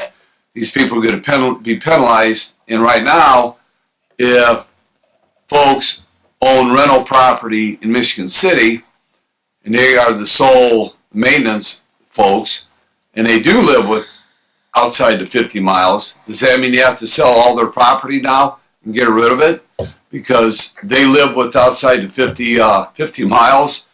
I voted against that, and I still say now that there could be some real issues with that particular amendment that was passed. And yes, I do believe there's bad landlords and there's good landlords. We complain about people's landlords' properties and what people have to live in. The same example should go for people that live in their own homes, and code enforcement should be going after those folks to where they take care of their property just like the landlord takes care of their rental property. That all falls under code enforcement. You can drive around the city. You see cars parked in front yards. You see cars parked on city easements. But it's like nobody else sees it until a councilman calls in and says, hey, there's cars parked in front yards. That's against city ordinance. You're not supposed to be parking on city easements. That's against city ordinance. You go to other cities, you don't see it. The streets are tighter and smaller than what we have, but people just, to me, kind of do what they want to do in certain situations, and it's not being enforced by a lot of departments in the city. And I have mentioned that to the mayor, and I've had mentioned it to department heads, and things just, they say, yeah, we'll look into it, and they don't get enforced. So those are some of my issues, and the reason I voted to table it, or not to table it, is to vote it down, and we can start over, and we can take a better look at this, and like you mentioned, ma'am, you know, looking at the tenants and seeing what the issues are with tenants. I never rented in my life. I never rented. So I never owned a piece of rental property. So I don't know every little intricacy that deals with rental and tenants. So I'm learning, and I'm going to work with Mr. Dabney on this ordinance and whatever we have to do to try to make it palatable. That's what we're going to do. Because I can feel for the tenants, I don't want to see anybody get kicked out of their rental property. or see their children displaced out of rental property. I don't think anyone in this room wants to see it. But I have to be fair to the landlords also. They own the property. They're the ones that have to fix up any destruction that's done.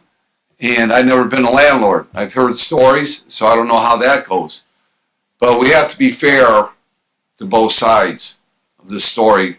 And I'm going to work with Councilman Dabney to try to make that happen. With that being said, is there a motion on this ordinance? Yeah, there is. Yeah. Brian's still a sponsor. No. Yeah, he didn't say he was taking his name off the sponsorship, Tim. He didn't say that. Yes. He's still on there. He's still on there. Okay. So, so we're gonna vote whether to approve this or not if we get a motion in a second. Motion to approve.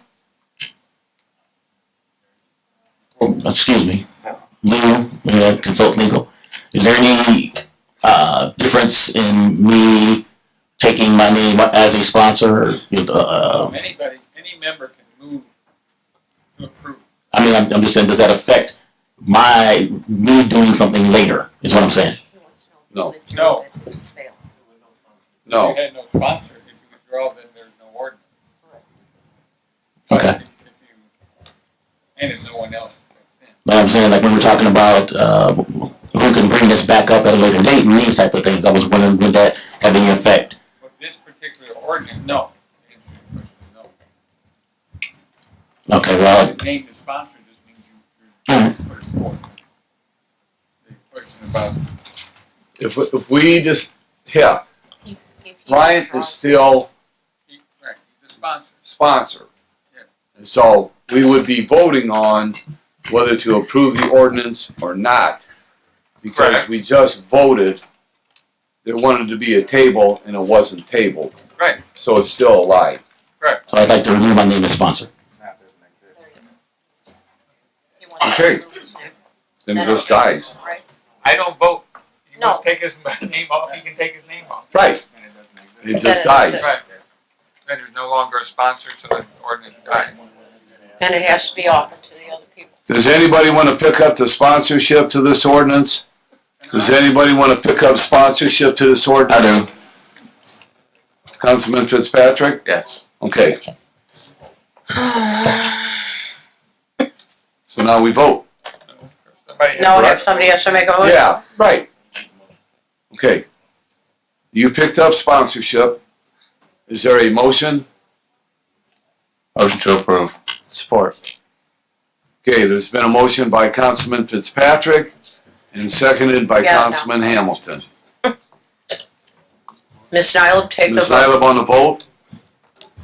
Mr. Hamilton? Nay. Mr. Preselinski? Nay. Mr. Simmons? Nay. Mr. Stemley? Nay. Mr. Beatry? Aye. Mr. Dabney? Nay. Ms. Carnes? Nay. And Mr. Fitzpatrick? Nay. We have 1 in favor and 7 opposed. Okay, thank you, Ms. Nyla. Anyone here from the public wish to speak? Comments, public comment, period? Whoa, whoa, whoa. You jumped ahead. Whoa! Gentlemen, stay alone. Yes, thank you. I jumped.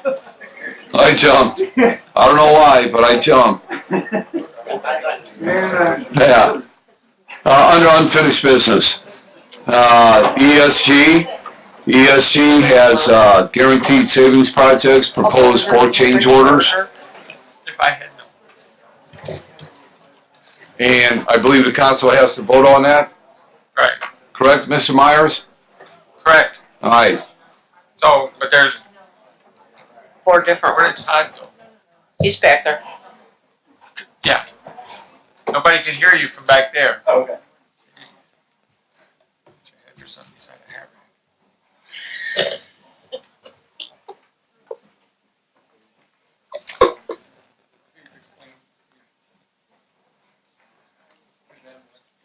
Okay.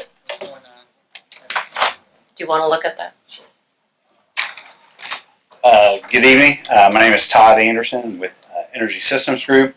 I reside at 1240 Highland Lake Way, Brownsburg, Indiana. You have 4 change orders for approval, 2 of which are deducts.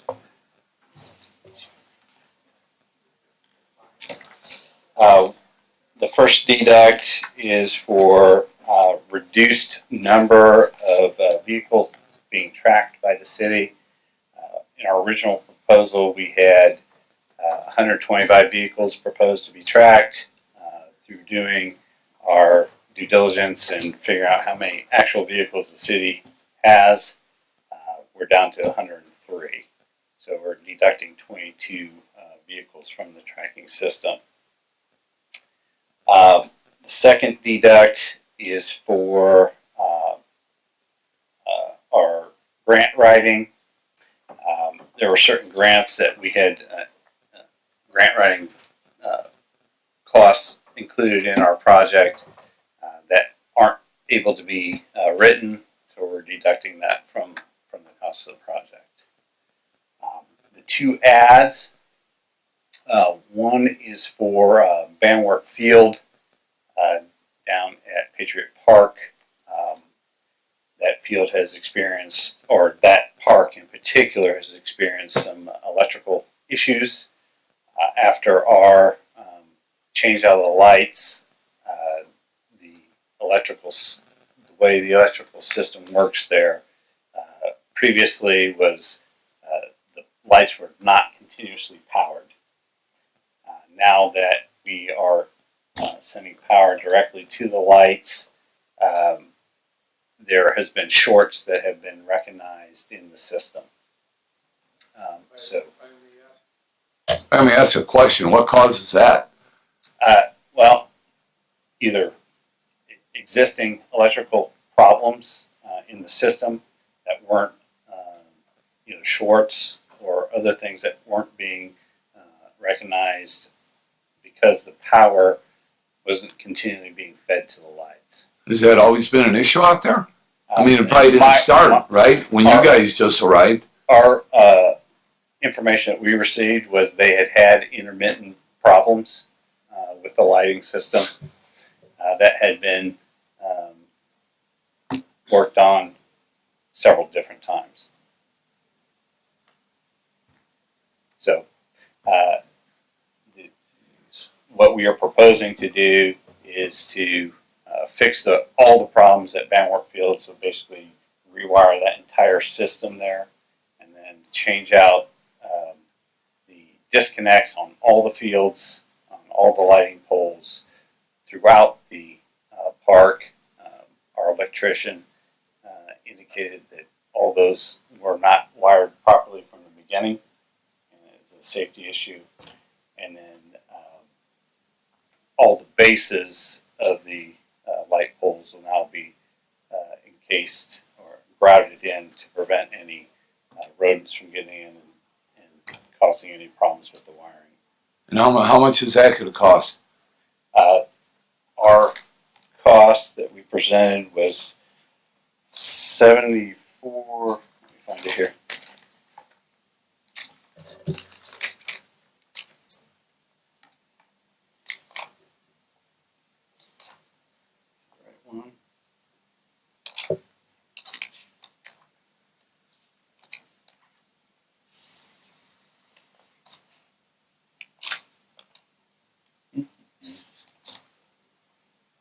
$74,962.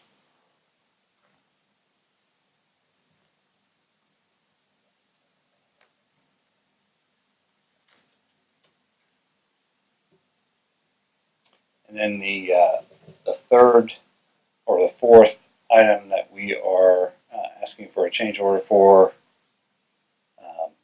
actually there's 5 items, not just 4. The zoo speaker cabling.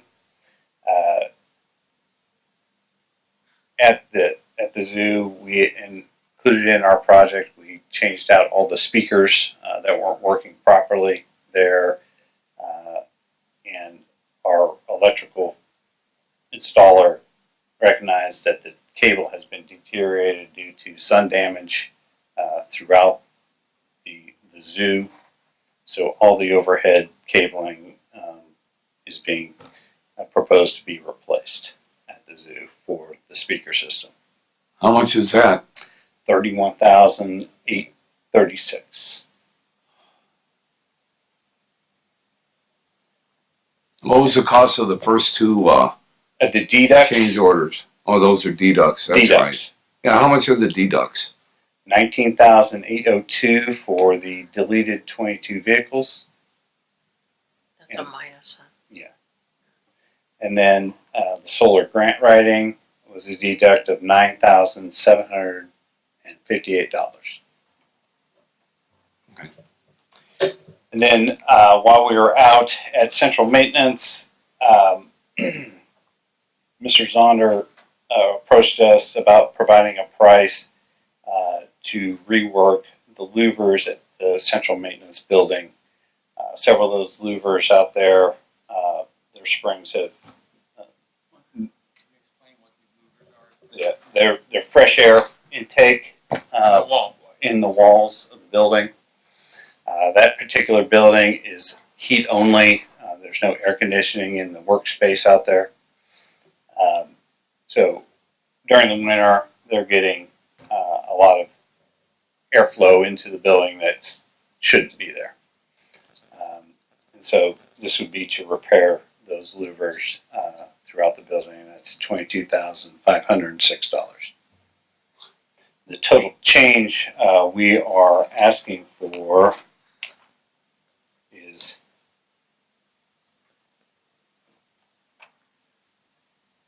$90. Where is it? This is the wrong one.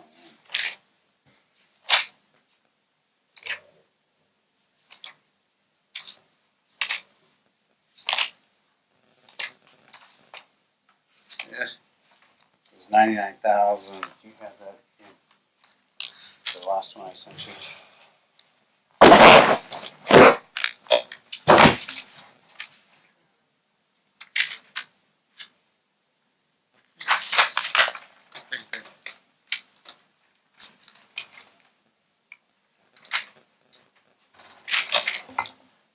Was $99,744.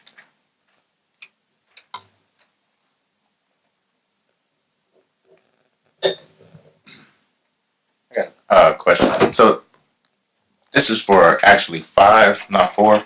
That's correct. So five different changes. So how does that work? Jim. Well, we have 4 proposed. 5 proposed changes. 2 of them are deducts, 3 of them are add. I mean, what we're discussing is it's only for 4 changes. But yeah, you can. It doesn't matter.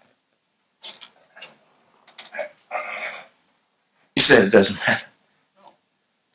The question is whether or not you're going to approve the changes, the exact number. Right.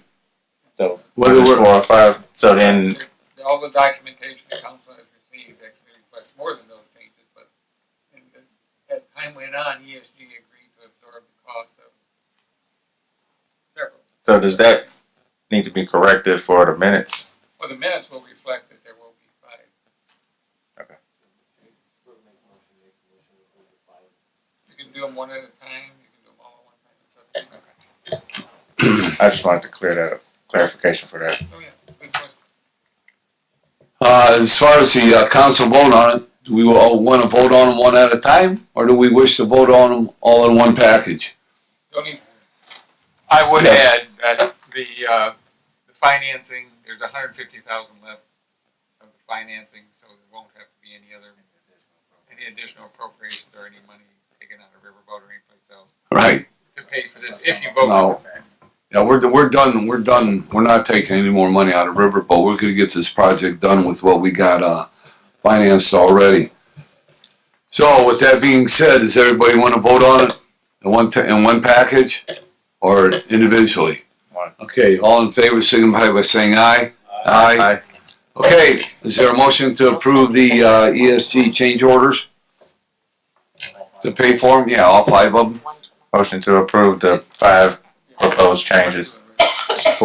Motion to approve by Councilman Fitzpatrick and seconded by Councilman Hamilton to pay ESG proposed for 5 change orders. All in favor signify by saying aye.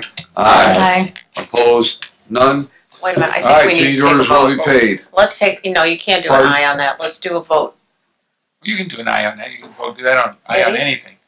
But the next meeting, I will have for you a amendment to the contract. You just approved the amendments going forward, but there'll actually be a document that'll incorporate what you guys just approved, so that it's Into the contract? In the contract document, All right.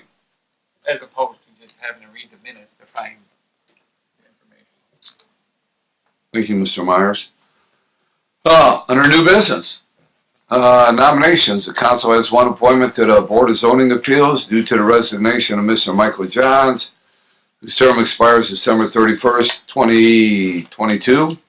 So if anybody wants to have anybody nominated, have them ready for the next meeting and get the paperwork to Gail by Thursday of the next meeting, before the next meeting.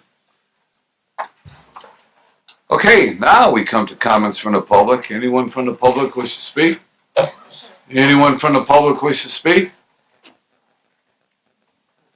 Sure, Kathy Stransky, 223 East Barker Ave. I have a real simple question. It seems like we're always having to hire people to do repairs that perhaps the city could employ a city electrician to go look at things, or a city plumber to make small repairs that, first of all, it's 2 jobs, and there's plenty of work in this city, I'm sure, to keep them busy. I'm throwing it out there. I think with budget and everything coming up, it might be well worth our money to have our own city department. Thank you. Very good point.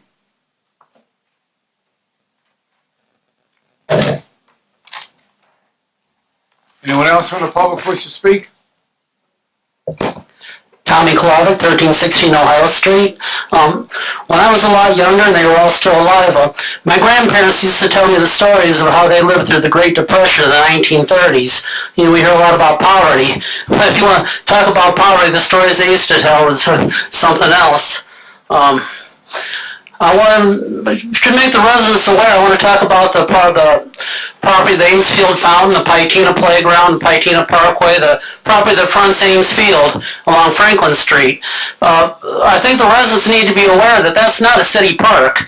That property is owned and operated and maintained by the Michigan City Area Public School System. So if they have an issue with what's there or what's not there, or what they don't like about it, they need to bring that up to the school board. They meet the last Tuesday of every month. I'd like to get a legal opinion on whether we can have a referendum for the 7th Franklin Plaza where we mail out the ballots and we send them back in with our water bill. I think that's really ludicrous. Okay. Yep, thank you. And I want to commend the coaching staff, Coach Mason, and the players and the team, and the parents of the Michigan City football team. They had their Rushing for Yards program. They went out and cleaned 50 yards up throughout Michigan City, and I think that's an excellent thing they did. Their football season kicks off Friday. The first 3 games are at Ames Field, so everybody go out and support the team. They made the run to semi-state the last couple of years. I thought it was really inspirational when all the businesses and the community, they put all the signs up supporting the team when they made the deep run of the tournament. So I thought that was awesome. As I'll be down in Indianapolis for the Ball State IU game. One of our alumni players from Michigan City is going to be competing in that at Lucas Oil Stadium, Marquis Surt Jr. So I just want to thank you all, and I'm happy to report I got my lawn mowing issue resolved with the Michigan City Police Department. Basically, if it's after 7 a.m., I'm going to get out and mow. Okay, I got 6 properties I maintain, and we talked it over, and that's just how it is. Thank you. Good. Thank you, Tom. All right, anyone else from the public wish to speak?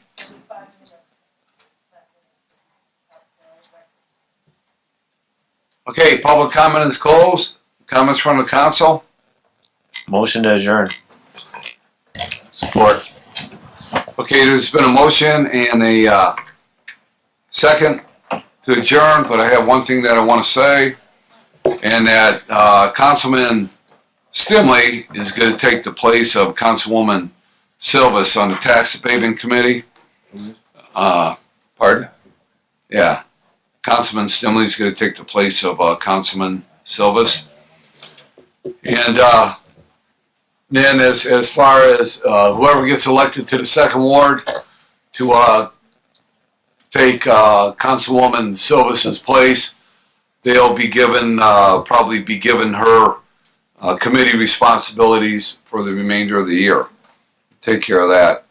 And I just want to applaud all the people that show up on Monday mornings at Washington Park Beach to participate in the Monday morning beach cleanup. I think it's a great thing. So if you can come down, anybody from the public, at 8 a.m.